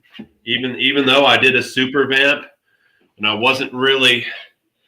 after that, I drove it around the house a few times and I just take pictures with it. But man, dude, these loadouts, I'm going to try to hold it still. I know I'm sorry about my camera guy, but man, are these loadouts sick from the front brush guard to the minigun. Let me see if I can. That minigun I love. It's all because it's got the blast shield, which you need. Oh man, is it nice? Even the bullets that are going into the side gun on the racks of bullets that sit in that box. Dude, I was really super stoked with the loadouts. I like I said, I had to wait a long time. I didn't know it was going to take a whole freaking month to get to me, but totally worth it. And the quality of it, outstanding. Some of the best stuff I've ever seen. It's really clean. The only thing I didn't like is that it is like a resin print, resin injection or something. It does have a little smell to it, but really, it'll wear off. It's not as pungent. It's not as pungent now as it was, and I just got it like last week. Have you tried leaving it? Have you tried leaving it outside at all? Like just to air it out? I haven't. And that's only because like I have it in the in this room that I'm only in here like when I'm streaming, and I've been like building the shelving in this room. So but you open that door quite a bit though. What's that? You open your garage door quite a bit though. Oh yeah. That's what I'm saying. It was been in the garage, so like it's not like it was been in a. You can't smell it now until like you just do like I did. Put your nose up to it. But when I first got it and opened it up, and of course you're smelling the paint and all the stuff, the resin and stuff. That stuff's gonna have a smell to it. But man, is the and just like any other resin that I buy, printed stuff like from Loki Wartooth, it has that smell to it, very different from the PLA prints and whatnot that don't have any smell to them. But PLA's got no smell at all. But the quality that you get, from the resin injection prints or whatnot, whatever they may be that they use, it's definitely high quality, and you get way better. I'll be right back. I'm gonna go refill my coffee. Yeah. So yeah, man, I'm totally happy with it. That's why I want to get another vamp, and I just wanted to do a different loadout, or only have so much of the gridiron stuff on another vamp, just to make it look different from that one. Yeah, and, that's probably the main reason why I'm gonna hunt down another one is so I can do a different variation and look. And I still have one in the box, but like I can't bring myself to crack it open. It's like it's one of my inbox vamps that I just want to keep in box. Yeah, no, and no one could ever blame you for that. I mean, like, given the opportunity, I think all of us would go back and do exactly that. Honestly, I thought they were going to re-release it. I was like, oh, man, they're going to put it out. They're going to run another set. We've only seen that a couple times. You know, everyone talks about re-releases, but we only seen it a couple times. With Mindbender, you know, I remember the re-release coming. You ordered it, and then everyone was bitching and complaining. They put out another order. I think they did 3 different separate ones on Mindbender, and he's sitting right behind me. And I still haven't opened my Mindbender yet. But bitch. Same with Serpentor, man. I mean, they did a re-release. I remember I got my hands on the second release, and I ordered a couple of them. And that raises a good point. The other night, I don't know if you were watching that stream from Swiper Island with Lame, if you ever heard of that guy, but there was some I gotta check that taken about content creators that didn't have Mindbender or Serpentor, and there was a good laugh. And then I sat back quietly and said, "Pro, you have neither of those." but Crow, you're not sucking monetization from 20,000. Not rehashing. Just like I'm telling you right now, you're not getting a $400 at minimum. $400. I'm just saying that as a minimum. Hey, I was just glad. A month. I was just in the chat. Lame didn't pay any attention to me saying I'm with you, buddy. Like, he was doing his thing last night. I felt bad for him. I'm very disappointed in Lame not purchasing those earlier with the way his channel is set up. Being said that, knowing he had plenty of money to get his hands on them. His collection seems very small for such a big channel. Well, for such the fan, right? So, yeah. I bet I know who you're talking about. I was just saying, I was reminding him when we were watching Lame stream last night, and we were all 3 of us were watching it together from our respective places. I was saying the Mindbender Serpentor you don't have, what's going on thing. I was like, I don't have. Wait a minute, I don't have them either. I was like, damn it, I don't have them. Well, we're gonna find you somebody. We're gonna help you out. No, but I wanted to go back to that vamp problem because I want to explain my OCD a little bit. This is the problem I have, right? So the vamp and the ram, in my mind, have to go together. They have to be patrolling partners, right? The ram and the vamp, mutual fire, support, and bounce. But that's not how I would do it ideally. I would have 2 rams, 2 vamps, right? I've got enough rams. I don't want any more rams. We're fine. But the vamp, I'm like, if I find one, I'm going to feel like buying 2 because I believe in the patrol aspect of 2 vehicles always. And you see that when I do my conversions and stuff, I'm always trying to build 2. So when we find those vamps, man, I'm going to need you to talk me down because there's a Mindbender out there, a Serpentor out there, a Chuckles out there as well. I will need somebody to ground me and say, no, don't double down. I think Mindbender down there, I think you'll be able to get Mindbender really reasonable down there. Serpentor, I don't know. Where we came across one at Toylanta, I think it was 120 he wanted, and I probably could have talked him down, but I just didn't. I had 2 of them sitting at home at the time, and I was like, "Oh, you know what?" I was like, "I'm not going to snatch them up because I just didn't want to spend $120 that day." But I'm that's another thing that you got to realize is like as you walk through the show and you see that price sticker that's on these toys. Don't always be like, hey, is there any wiggle room on this? You can always be friendly about trying to get that price down a little bit.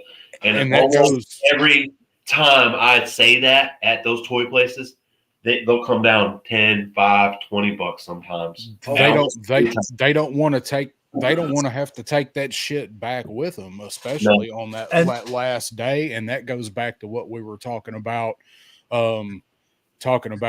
having some cash, because if you've got cash, if you've got cash and it's 120 and we take 100 cash, Yeah, because they're going to be paying $3 or $4 of that $20, probably $2-3 anyway of that other $20 on their processing fee for their cards.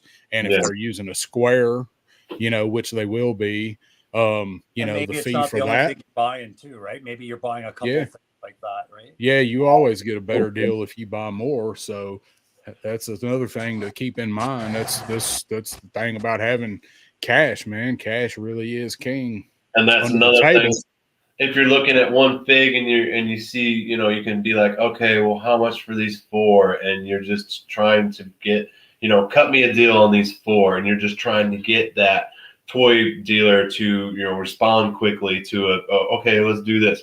That's another way you can make good deals where they're in a bind, pressured for a price right then and there. They're like, they're gonna throw out there, okay, well, if I'm going to get a good sale, I'll give them a good deal, pitch. Yeah. I've seen it. It's happened to me a million times. Hey, so I just saw Sean's comment, and Sean, I'll tell you what, buddy, if I strike out at Joe Fest, or if I see that the Joe Fest isn't working out, I'd be definitely hunting you down, but I'll talk to you before that. And if we can work something out, it is. But I have a question. I see that earlier you said 250 Canadian here in BC. Hang on. Which part of BC are you in there, my friend? You're not from a certain island, are you? But we need you to go over there and do some recon. Yeah. I'm just giving you a hard time, Sean. No, I love BC, actually. If you guys have never been to British Columbia, before you die, take a trip up to Alaska, drive through British Columbia. It's a beautiful, beautiful place. Is that where he's from? Yeah, he's from Victoria. Oh, okay. So, I didn't know. Yeah, and I spent, Sean will know where it is, but I spent about 9 months staying in Coquitlam for a while. And that's where, because I was applying to a place called Emily Carr University. And that's where I wanted to go for arts. But it's a very nice place. Anyways, but yeah, we'll talk about that vamp, buddy, because thank you for mentioning that you had doubles of that. Yeah. The other Yojo release news, we've covered almost all of them, but eventually we have to get to these ones. And I'm not as pumped as everybody else is because of my generation, probably. But Iron Grenadiers and Iron Grenadier bats. And that's where I start seeing 3-star starting to nod his head. As soon as I said the bats, I knew his head was going to start bobbing. Yeah. What is it about the bats that have you landlocked on this, man? I don't know. The bats have always been one of my absolute favorite. Cobra's one of my absolute favorite figures ever. I don't know because when they first come out, it was the first time we ever got anything like that in in the G.I. Joe line. To me, that was the perfect evolution back then of where G.I. Joe could go next, because it totally makes sense that, the year we get a dude made from DNA out of scratch, that we also get android robots. I just always loved the way they look, the interchangeability of the hands, the fact that you could play with them and be like, well, this is my advanced prototype bat. He's the leader. He's got more intelligence. And when they did that one right there in Classified, I've mentioned several times when I got into Classified and when I made the decision to get in it, that was my first figure. Out of all of, I ordered the Alley Viper. I remember specifically. I ordered it before I ordered Cobra Commander. If that tells you anything, because that figure looks so damn good. When I was a kid, this is the first figure I actually was able to army build, and I had 2 or 3, and it was incredible to me. Yeah, I remember getting that bat the very first time, and it was a game changer for my Joe collection, because now we had like a Terminator type.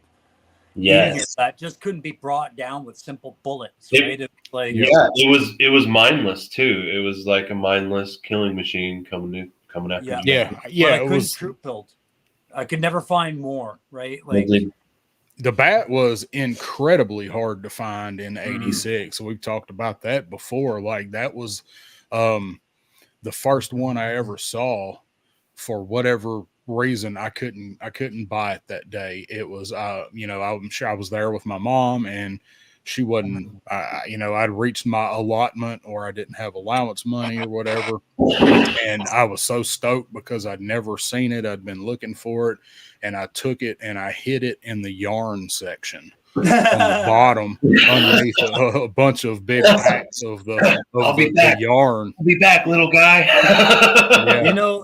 And I went back and he was gone. Yeah. And the Arctic bat. So I managed to have a couple of these. I got one from Aaron, and I had one before. I really appreciate that, because I was never that big of a bats fan coming back into the line of classified. As a kid, I liked the concept. As a guy that went and did soldiering and follows the news and modern tech and things like that, coming into the classified line with the bats, I was like, these are so hokey. But they grow on you, and you get that feeling like that kid again, where it's like, but it's a cool concept. This has to be my second favorite one out of all the bats made. Is it the chainsaw or the head that did it for you? I think it's the chainsaw and just the overall look. It also has like shoulder pauldrons, if you can see. Mm-hmm. It's designed a little differently, so I do like it. I like the way it's I love that Arctic bat. I love the turquoise polarized. Yeah, the polarized lens. That's what I meant to say. And that polarized lens, as cool as that isn't my favorite head feature that came with that bat. It was that individual monocle lens that he has on the darker version. That looks good, because I put that head on my Crimson bat, and it looks amazing on the Crimson bat. I'm not sure what other bats it goes with that head right there. This one. That looked so cool on other things. It was just a great add-in, whether you wanted to use it for your Arctic bat or not. It was compatible. It was awesome. So, you started off talking about the Iron Grenadiers and the Iron Grenadier bat. Yes. I think, there goes something, because chainsaw. I hope because it don't fit in the damn I don't like that post mount. No, you're right. No. That post mount. But I think our Iron Grenadier bat, I think we'll see this again. I think the monocle eye, I think that will be red or burgundy, or what, or Iron Grenadier scheme, or gold rim with a red lens. Or they could have like 6 eyes, like multiple little ones, right? Like, just they could do anything with it. Yeah. Well, I think they'll reuse what they changed on the Arctic bat for the Iron Grenadiers. Yeah, Aaron mentioned the pauldrons. The Iron Grenadier soldiers have the pauldrons. Yeah. So I think this is the one they'll use, because they've got to get their money back out of the extra parts they told to make this new stuff.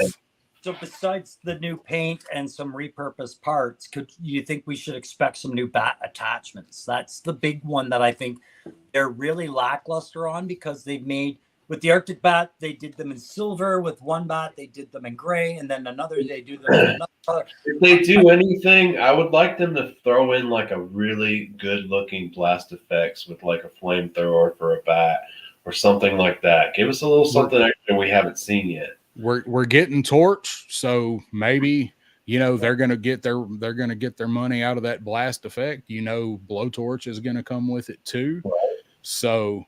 That would be sweet if they did that. I would like to see a mace attachment. Yeah, a mace, like the Turtles Krang has. I'd like to see that. Swinging mace thing. That'd be sweet. One that that's just it. Close combat, right? Because you can these things fight in close combat. They're just little robots. So giving it a mace to defend itself would be interesting. I was thinking about a heavy assault weapon, like something with a drum mag or something that attaches to his lower arm and is a big ass Gatling gun or something. Yeah, there's amazing 3D printed bats, the minigun and stuff. Minigun arm, that would. So Stanley's asking. Actually, sent me another bat chainsaw. Right? Yeah, like that's a 3D print there, right? Yeah. So Stanley was asking about the hose thing. It's just part of the backpack. It's just it's just molded into the backpack to make it look like it's connected into the bat. Yeah. Yeah, bro, it looks like you need to get up with Sean Jones. Looks like he can help you out on a lot of the figs that you're missing, man. Yeah, I'm seeing that too. And I'm going to Joe Fest for the thrill of the hunt, but Sean, you and I will talk. Yeah, thank you, Sean. That's very nice of you, bro. Yeah, thank you so much, Sean. I appreciate that. Just with the bat and the hose. Okay, so let's can you hold this bat up again? Because I want to help Stanley out. Let's use some critical thinking on that. So okay, bat weapons, claw, flamethrower, and what's the third thing? A weird gun? Do you have the attachments there? I don't have it on this one. No, it was Aaron that had it. Aaron, you it's on the original. It's a laser. It's like a laser cannon. Laser, like a laser cannon, exactly. Can you hold it up? The camera can't really see it. I can't get it out of the backpack. Oh, there we go. Yeah. Okay. Yeah. I would say that's a flamethrower for sure, and then either a laser cannon or some sort of welder laser of some sort, cutting laser, right? Cut through walls. And then your claw. Yeah, and then the claw and the cord on the backpack. Okay, that hose. What I would think that is a power supply connector because these attachments are separated and he puts them on. They probably have their own individual power cells or something that need to charge. Yeah, I mean, whatever you want to make it in your head, but that makes the most sense. Is it's additional power sources or something. It looks cool, and I think they painted it. I think they painted it on the one. Let's see. Let me grab another crimson. bat. It's black on the crimson bat, I think. There. Yeah, black on crimson. White, gray on or silver on Arctic, and then gray on the black. So you can see on the crimson one, they actually painted that hose red. Yeah, it's red. Really cool. And I don't even care what they did to the Python Patrol one because I've never seen it and I don't care to. Oh, you want to see it? Oh, it's relevant, I suppose. I got him too. Darren's already up. I'm in my Joe Dude Bros room right now. So yeah, and I'm gonna be building mine this summer. I love this one. I love all of them. I honestly really think this might be my favorite one. Yeah, I know a lot of people didn't like it. I like seeing it when it's on its own. Knowing that Argyle pattern is associated to something yellow, gray, and whatnot is what bothers me. They do look like hell when they're all together too, man. Yes, it looks like the worst robot army. When I see Python Patrol special characters and all of them lined up individually, not troop built, but one example of each, it reminds me of a PGA golf tour. Like that's a good way to put it. A bat fashion show. It's just all the best Argyle. But I'm back to the Iron Grenadier bats. I'm excited to see those as much as I am all the versions of them. The bats are the only thing I really army build, and I get 5 of each on bats. That's what I remembered you saying. You do 5 of each. Yeah, troopers like regular whatever Viper, just 2. I buy 2 of them, and the bats are really the only thing I army build. I wouldn't mind getting another Techno Viper or 2. Yeah, I picked a Techno Viper up just yesterday. Yeah. Then, but then everything is thrown off, and that bothers me. That bothers me in my head because then I'll feel like, well, I got 3 of them. I need to get 3 of those, even though I don't really want 3 of those. So I've got to try to hold it. That's a really good way of segueing into, because I want to end this right at 2 hours. So we've got just over 15 minutes to talk about this. And I think the Iron Grenadier bats and the Iron Grenadiers are a perfect segue based off what you said about troop building. When you troop build, right, everybody's got a vision of what a troop looks like. I know for Darren, 3-star, you just said it's 5, it's this, I have a 5 number and 2. Right. In all honesty, a group of 5 is really good because it's hard as hell to get these figures in pictures where you have a bunch of them. It really is. Yeah, but a group of 5 looks like a good solid army. So, Aaron, do you want to share how you look at troop building, like what your minimum requirements are? Because I'm going to put mine a tactical perspective on mine. When I'm doing troop building, I look at the availability, the affordability of it. The only reason I have a vicious Viper army is because I was able to obtain it at a good price through Ross. That's the only reason I have it. I do troop build with other characters, but I'm in the same realm as Darren. I go 5 high, and that's about it. And a lot of them are still in the box actually, because I like to keep some inbox figs for trading purposes and whatnot.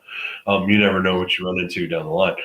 But that being said, I feel like a 5 is a good army. But if you're gonna go and do the stuff that I do, and you want to do big videos and stuff, I do like seeing in a video where you're panning down a whole army marching through something or doing something. It looks good. But for still shots and physical, it's hard to get a lot of figs into one picture and have it not too busy. And that's why, like I said, this is a great way to segue into it, because I'm gonna when you're done, I'm gonna add a tactical way to look at it. But when you said price drives yours, vision drives yours, shelf space drives yours, what about brain cannon? When you look at it, when you picture a Cobra army, are you picturing legions and hordes? Or are you picturing special forces? Are you picturing invading siege armies? Like, what is it you picture Cobra on your shelf? When I think of an army and the armies that I am fortunate to have, it's more of like a symbol of like Cobra's power. Okay. And Darren, is that the same for you? Of Cobra. And when I see all these figs together and there's 20, 30, 40 of them, it's the ultimate power of Cobra and what they're about to try to do. Okay. And and so Darren, you don't buy those extreme numbers the way that Aaron does, right? But I mean, when you're representing your Cobra shelf, is it more just, what is the idea of Cobra's role?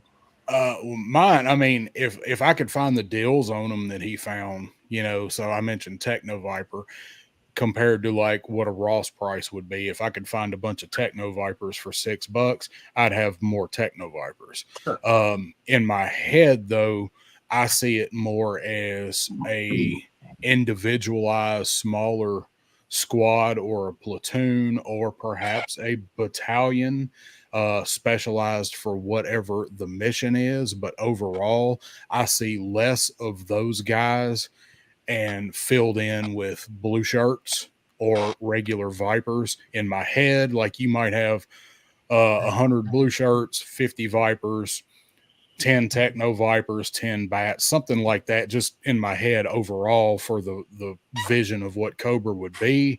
But when I do mine, buying 2, I will usually have 2 flanked by a main character, or I'll have my bats and then 2 Valkyries and then like Copperhead leading them or something like that.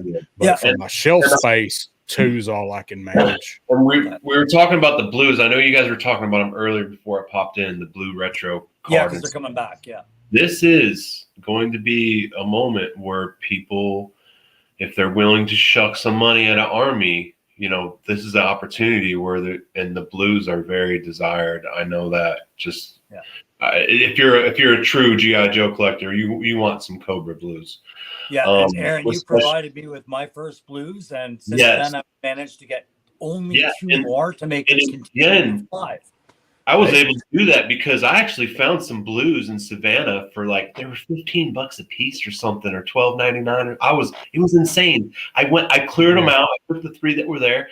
The next morning I went back. They had 3 more on the shelf. I was like, holy shit, same price. And I was able. So again, I obtained those just like the Vipers, man. I was buying those packs for $15 a piece, man. So that's $5 a piece on a fig. Anybody would do that. Anybody would be like, oh yeah. And then I seen the vision to army build. I did it. But I'm telling you, with these retro card blues, I'm very tempted to, I know what the price is going to be, but I'm very tempted to like shuck $500-$600 as a set of blues and have that, in my mind, that many blues, $500 worth, is an army and just an experience of something that I can, put on the shelf. I can work with in my videos. It has so much potential for me that I very well may get that blue retro card army. And that's really, I couldn't have asked you to speak to it in any better of way. So what you guys in the chat are seeing is you're seeing two different ways of looking at even three different ways of looking at troop building, and where Aaron is investing in large troop builds.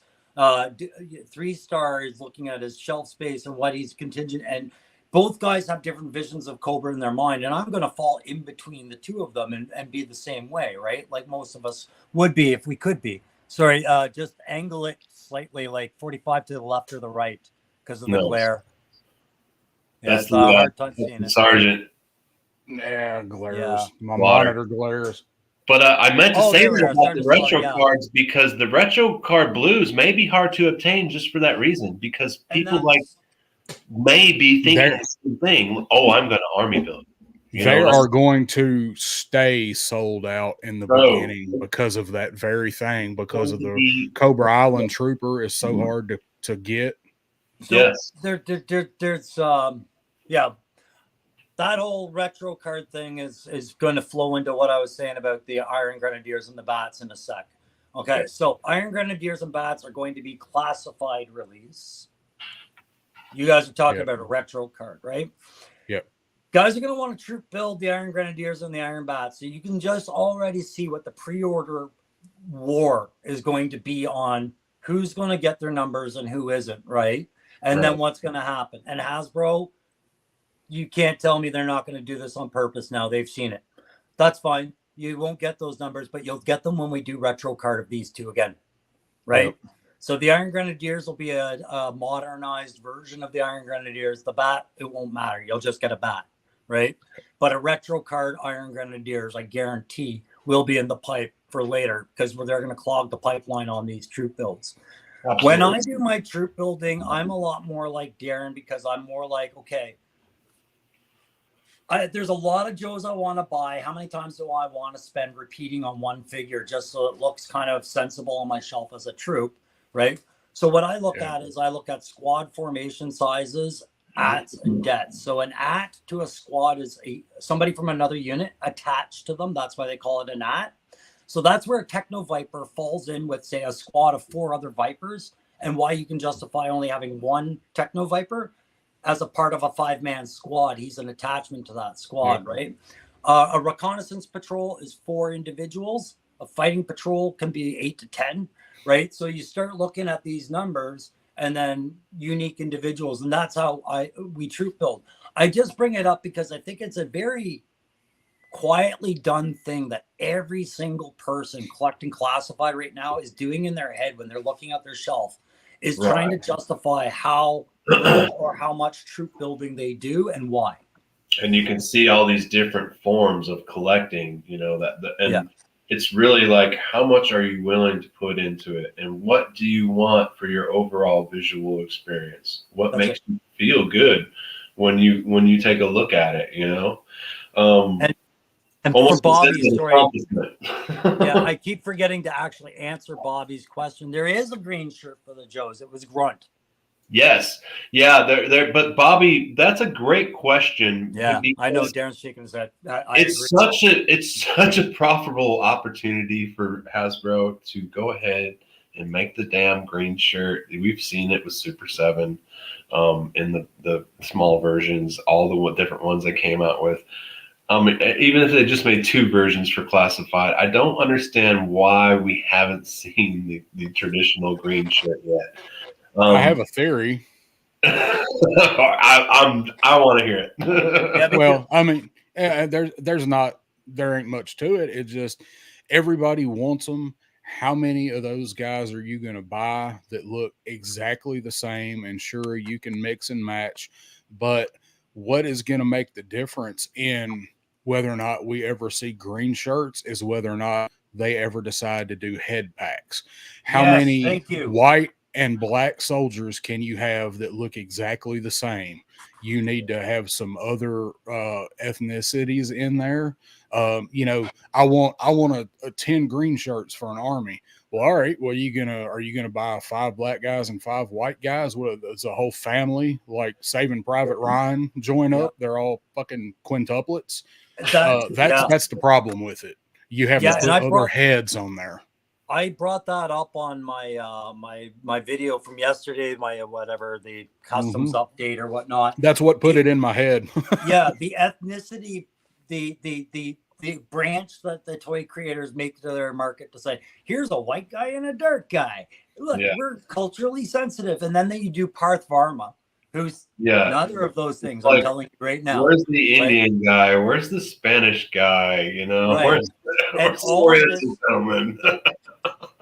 They want to show diversity, and I'm all for that, but there are more than 2 or 3 diverse.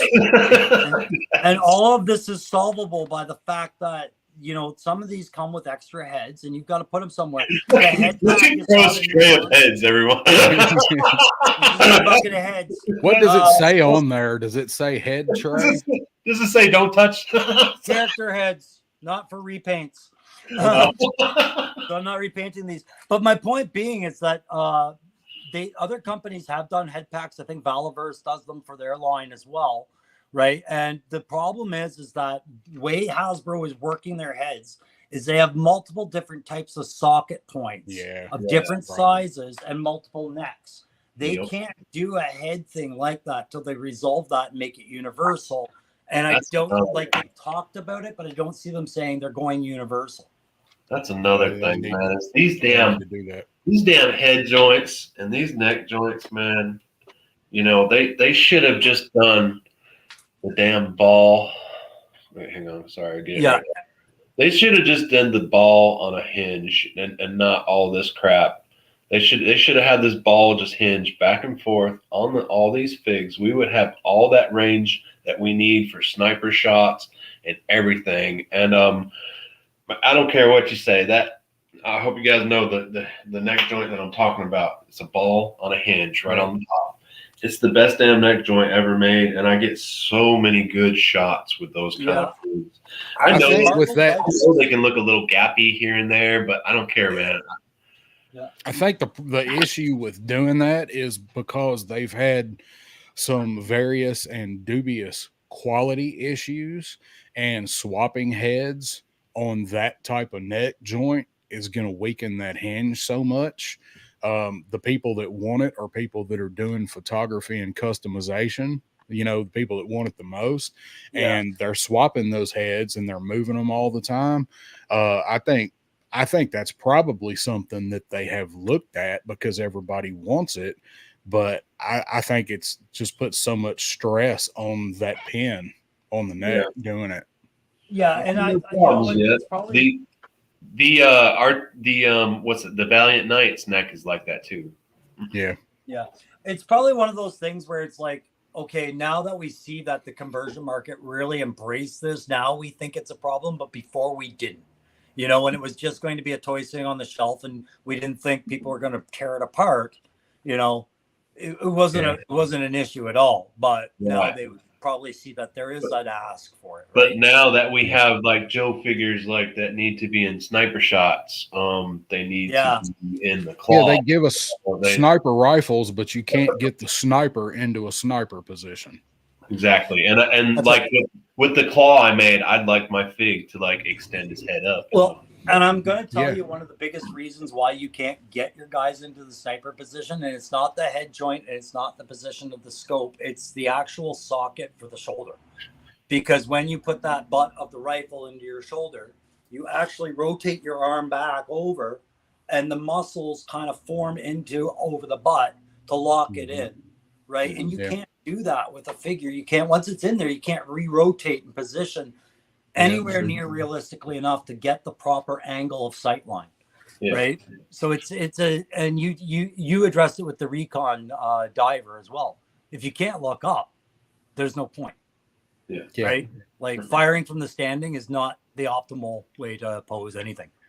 Yeah, and you have a diver that is, you know, you say you got pictures or diorama or just playing with him in, you know, in your head using your imagination. You got a diver that can only look down. He can't glance up. You know, he's always, this is about all he's got. So he's going to have to swim that way to be able to see what's above. Yeah, he's always surfacing. He's always coming to the surface, you know? Yeah. Yep. Yeah. Well, I think they were meant to be more depicted coming like out of knee deep water with weapons at the ready. Like that's my problem with that figure is it's a great assault team background or whatever character, but it's a shitty diving figure. Yeah. And hey, Daredevil Dave, glad you can make it. We're actually getting ready to wrap her up. 2-hour chat, bros. Bro dude. What's up, Dave? Yeah. But the thing that bothered me is in hindsight now, with the 60th anniversary diver, and I'm gonna have to order it from Loki Wartooth because the one I could have used, I used for my low light, but V2 Shipwreck wears a dive suit, man, and he would be an easy one to do with the 60th and just new head. Right? I've seen some people that have done it that have just had swapped them and swapped gear around. It looks great. That's a fantastic shipwreck figure, and it's got a lot of shelf appeal because now he folds in well with Torpedo in the 60th anniversary diver as well. Before, and it's just his normal sailor outfit. He's kind of his own dude, like. Yeah. So, Dave, if you were to recap what we did today, I showed off a couple of conversions that I'm working on or going to be doing videos on. We talked about some of the new line stuff. We talked a lot about troop building, some vamp talk. I think one of the things we got to get in the habit of ending these shows on, unfortunately, Dave, that's the time you came at, was I got to remember to ask you, and I'm going to start with 3-star and then we'll go to Aaron. What's on the go with your channel this week? What can we look forward to, or what has happened over the weekend that you want eyes drawn upon? Because, man, I keep forgetting to ask. I did a review yesterday on the Figura Obscura Gods of Ancient Egypt. I'm trying to get mine done today on the Mezco Firefly and possibly one other figure that I picked up. Just various things going on just to try to get some content out. Just my typical type review stuff, and wait and see what happens with G.I. Joe craziness this week. And we'll have a backyard battlefield Wednesday at 8 Central, 9 Eastern, and it will be over on my channel. That's main stuff I got happening right now. So actually, you brought up your figure Obscura, and I do want people to watch that today. I watched that this morning. That is the Anubis and Basset double pack from Mythic Legions. Mm-hmm. And guys, I've been keeping really quiet about this. Last year, I was in California with the fam, and we stopped and we saw the massive exhibit on Egyptology. I'm jealous. That came to Nashville, and I wanted to see it. That's where I picked up my Anubis bookmark. But if you're thinking Crow's got no interest in those figures, you're wrong. I absolutely do. Those are things I'll be looking for as well at some point. So I'm really happy that you put out that review. What a great review it was. He shows everything, guys. Aaron, what do you got on the go? I'm finally going to finish my Voltron video that I've been neglecting for days now. Darren's been asking me about it. He's like, "Hey, when are you going to launch that?" But I got him turned off. I was gonna make him say something. I got wrapped up into last night's video, and now I feel I got some things off my shoulders, and I can go and carry on with my Voltron now. On with Voltron. I also have some Power of the Force things that didn't make it. Unfortunately, May is over, but we're still going to pump a couple Power of the Force things. I didn't want to take anybody's thunder away during that. I do have a Ring Pour I'm going to release and an at. So you look forward to those videos. I just have so much stuff that I bought. I really have to sit down and think what I'm going to do next. And of course, we're going to be seeing some awesome G.I. Joe classified stuff this month, including Joe Fest. Me and Crow's adventure, and we're meeting up with Darren, and we are going to go rock it at Joe Fest. So Punk's going to be there too. Yeah, everyone's going to be awesome. Blender, yeah, absolutely. What a great experience! We all need to get together for a big ass group photo, and yes, that's what I want to. Yeah, everybody. It's going to be my new squadron night. No, and that's good. Actually, you brought up that live that we all watched last night, and that's something that I think as content creators and toy tubers, Joe tubers, as chat Joe bros or whatever you want to call it. 2 hour dude bros. There we go. It's all good fun to get a laugh and just have a good time. And that's because something before I talk about what I'm doing this week or whatever. I just wanted to put a little thing on that. Okay. We are just trying to have a good time in a shit situation. All right. As content creators right now, because that's really what's developed out of this. This is toxic. We all know this, guys. It's one of those horrible things like driving by an accident where someone's hurt and you're going to look out the window and you're going to have thoughts and feelings about that. And that's what we are. We're on the sidelines because it affected our channels just like it affected everybody else, in that there's a threat out there.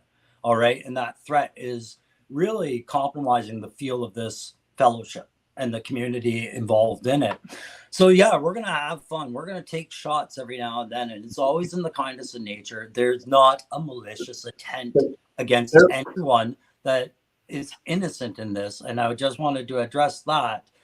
There will be another Saturday Night Live show of it on some kind of something eventually. Yeah.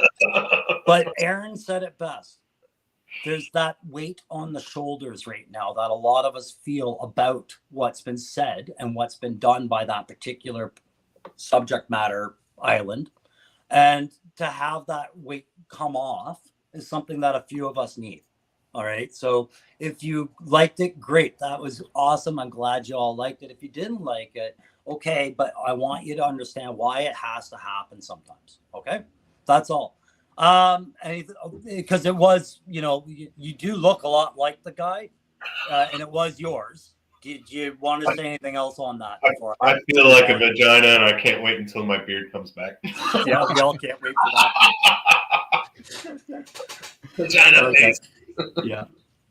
Vagina Island. Yeah, it's still early. That's you. What do you mean it's still early?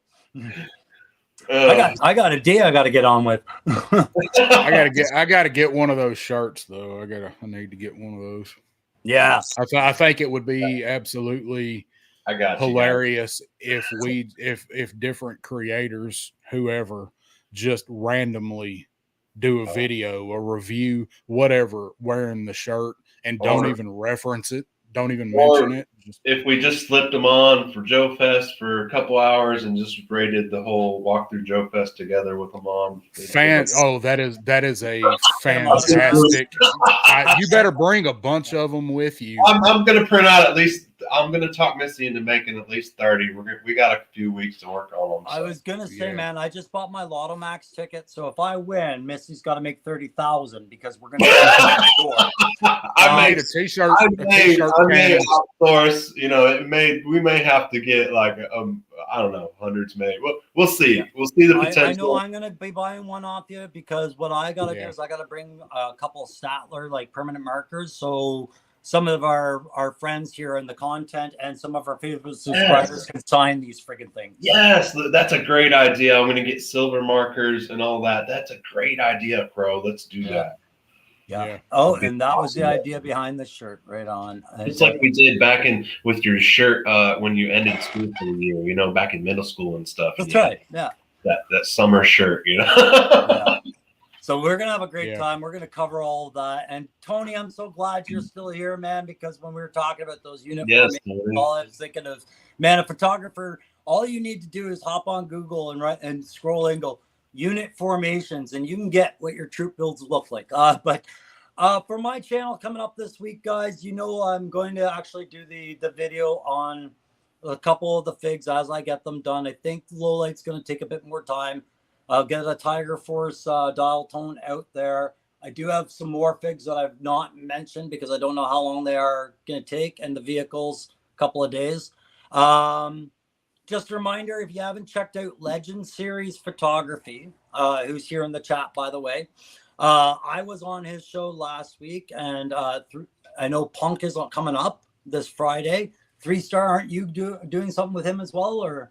With Legends, we are scheduled to film it this coming Thursday. All right. So if you guys haven't hopped on board Legend Series Photography, get there. It's an amazing sit down and talk to this guy. As a Canadian, talking to someone with a New York accent is just a pleasure every time because it feels like you're on TV. And he's got the personality. He's a wrestling promoter through and through. Just watch, guaranteed watch. So I did one that's available on his channel. Punk's coming up, and then 3-Star coming up. So make sure you're subscribed to that. And that's all I got going on besides the next backyard battlefield with you guys. I wanted to say really quick with Daredevil Dave before we end. Daredevil Dave said, YouTube gave me a warning for using those emojis. Figured I can't copyright strike me if I'm wrong. Daredevil Dave, it's the middle finger. It's the middle finger emoji. You have to replace it with something else. And we just replaced it with the letter that F. one. Yeah. So replace that. So replace it with the letter F, and then you can run that mug all day. And that's what we did. Why in the hell do they even offer it if they're gonna flag it? Yeah, I don't know, but that's our Cricut printer would not, when we were doing the formats for it and making the shirts, like it wouldn't even bring up the middle finger emoji. I bet you it's a social balance thing. Like I think it's offensive. The middle finger, yeah. Well, I just sent a private chat that another one that you can do, and you don't even have to say or address any more other than you can also make a shirt with that right there on it. That's all you need.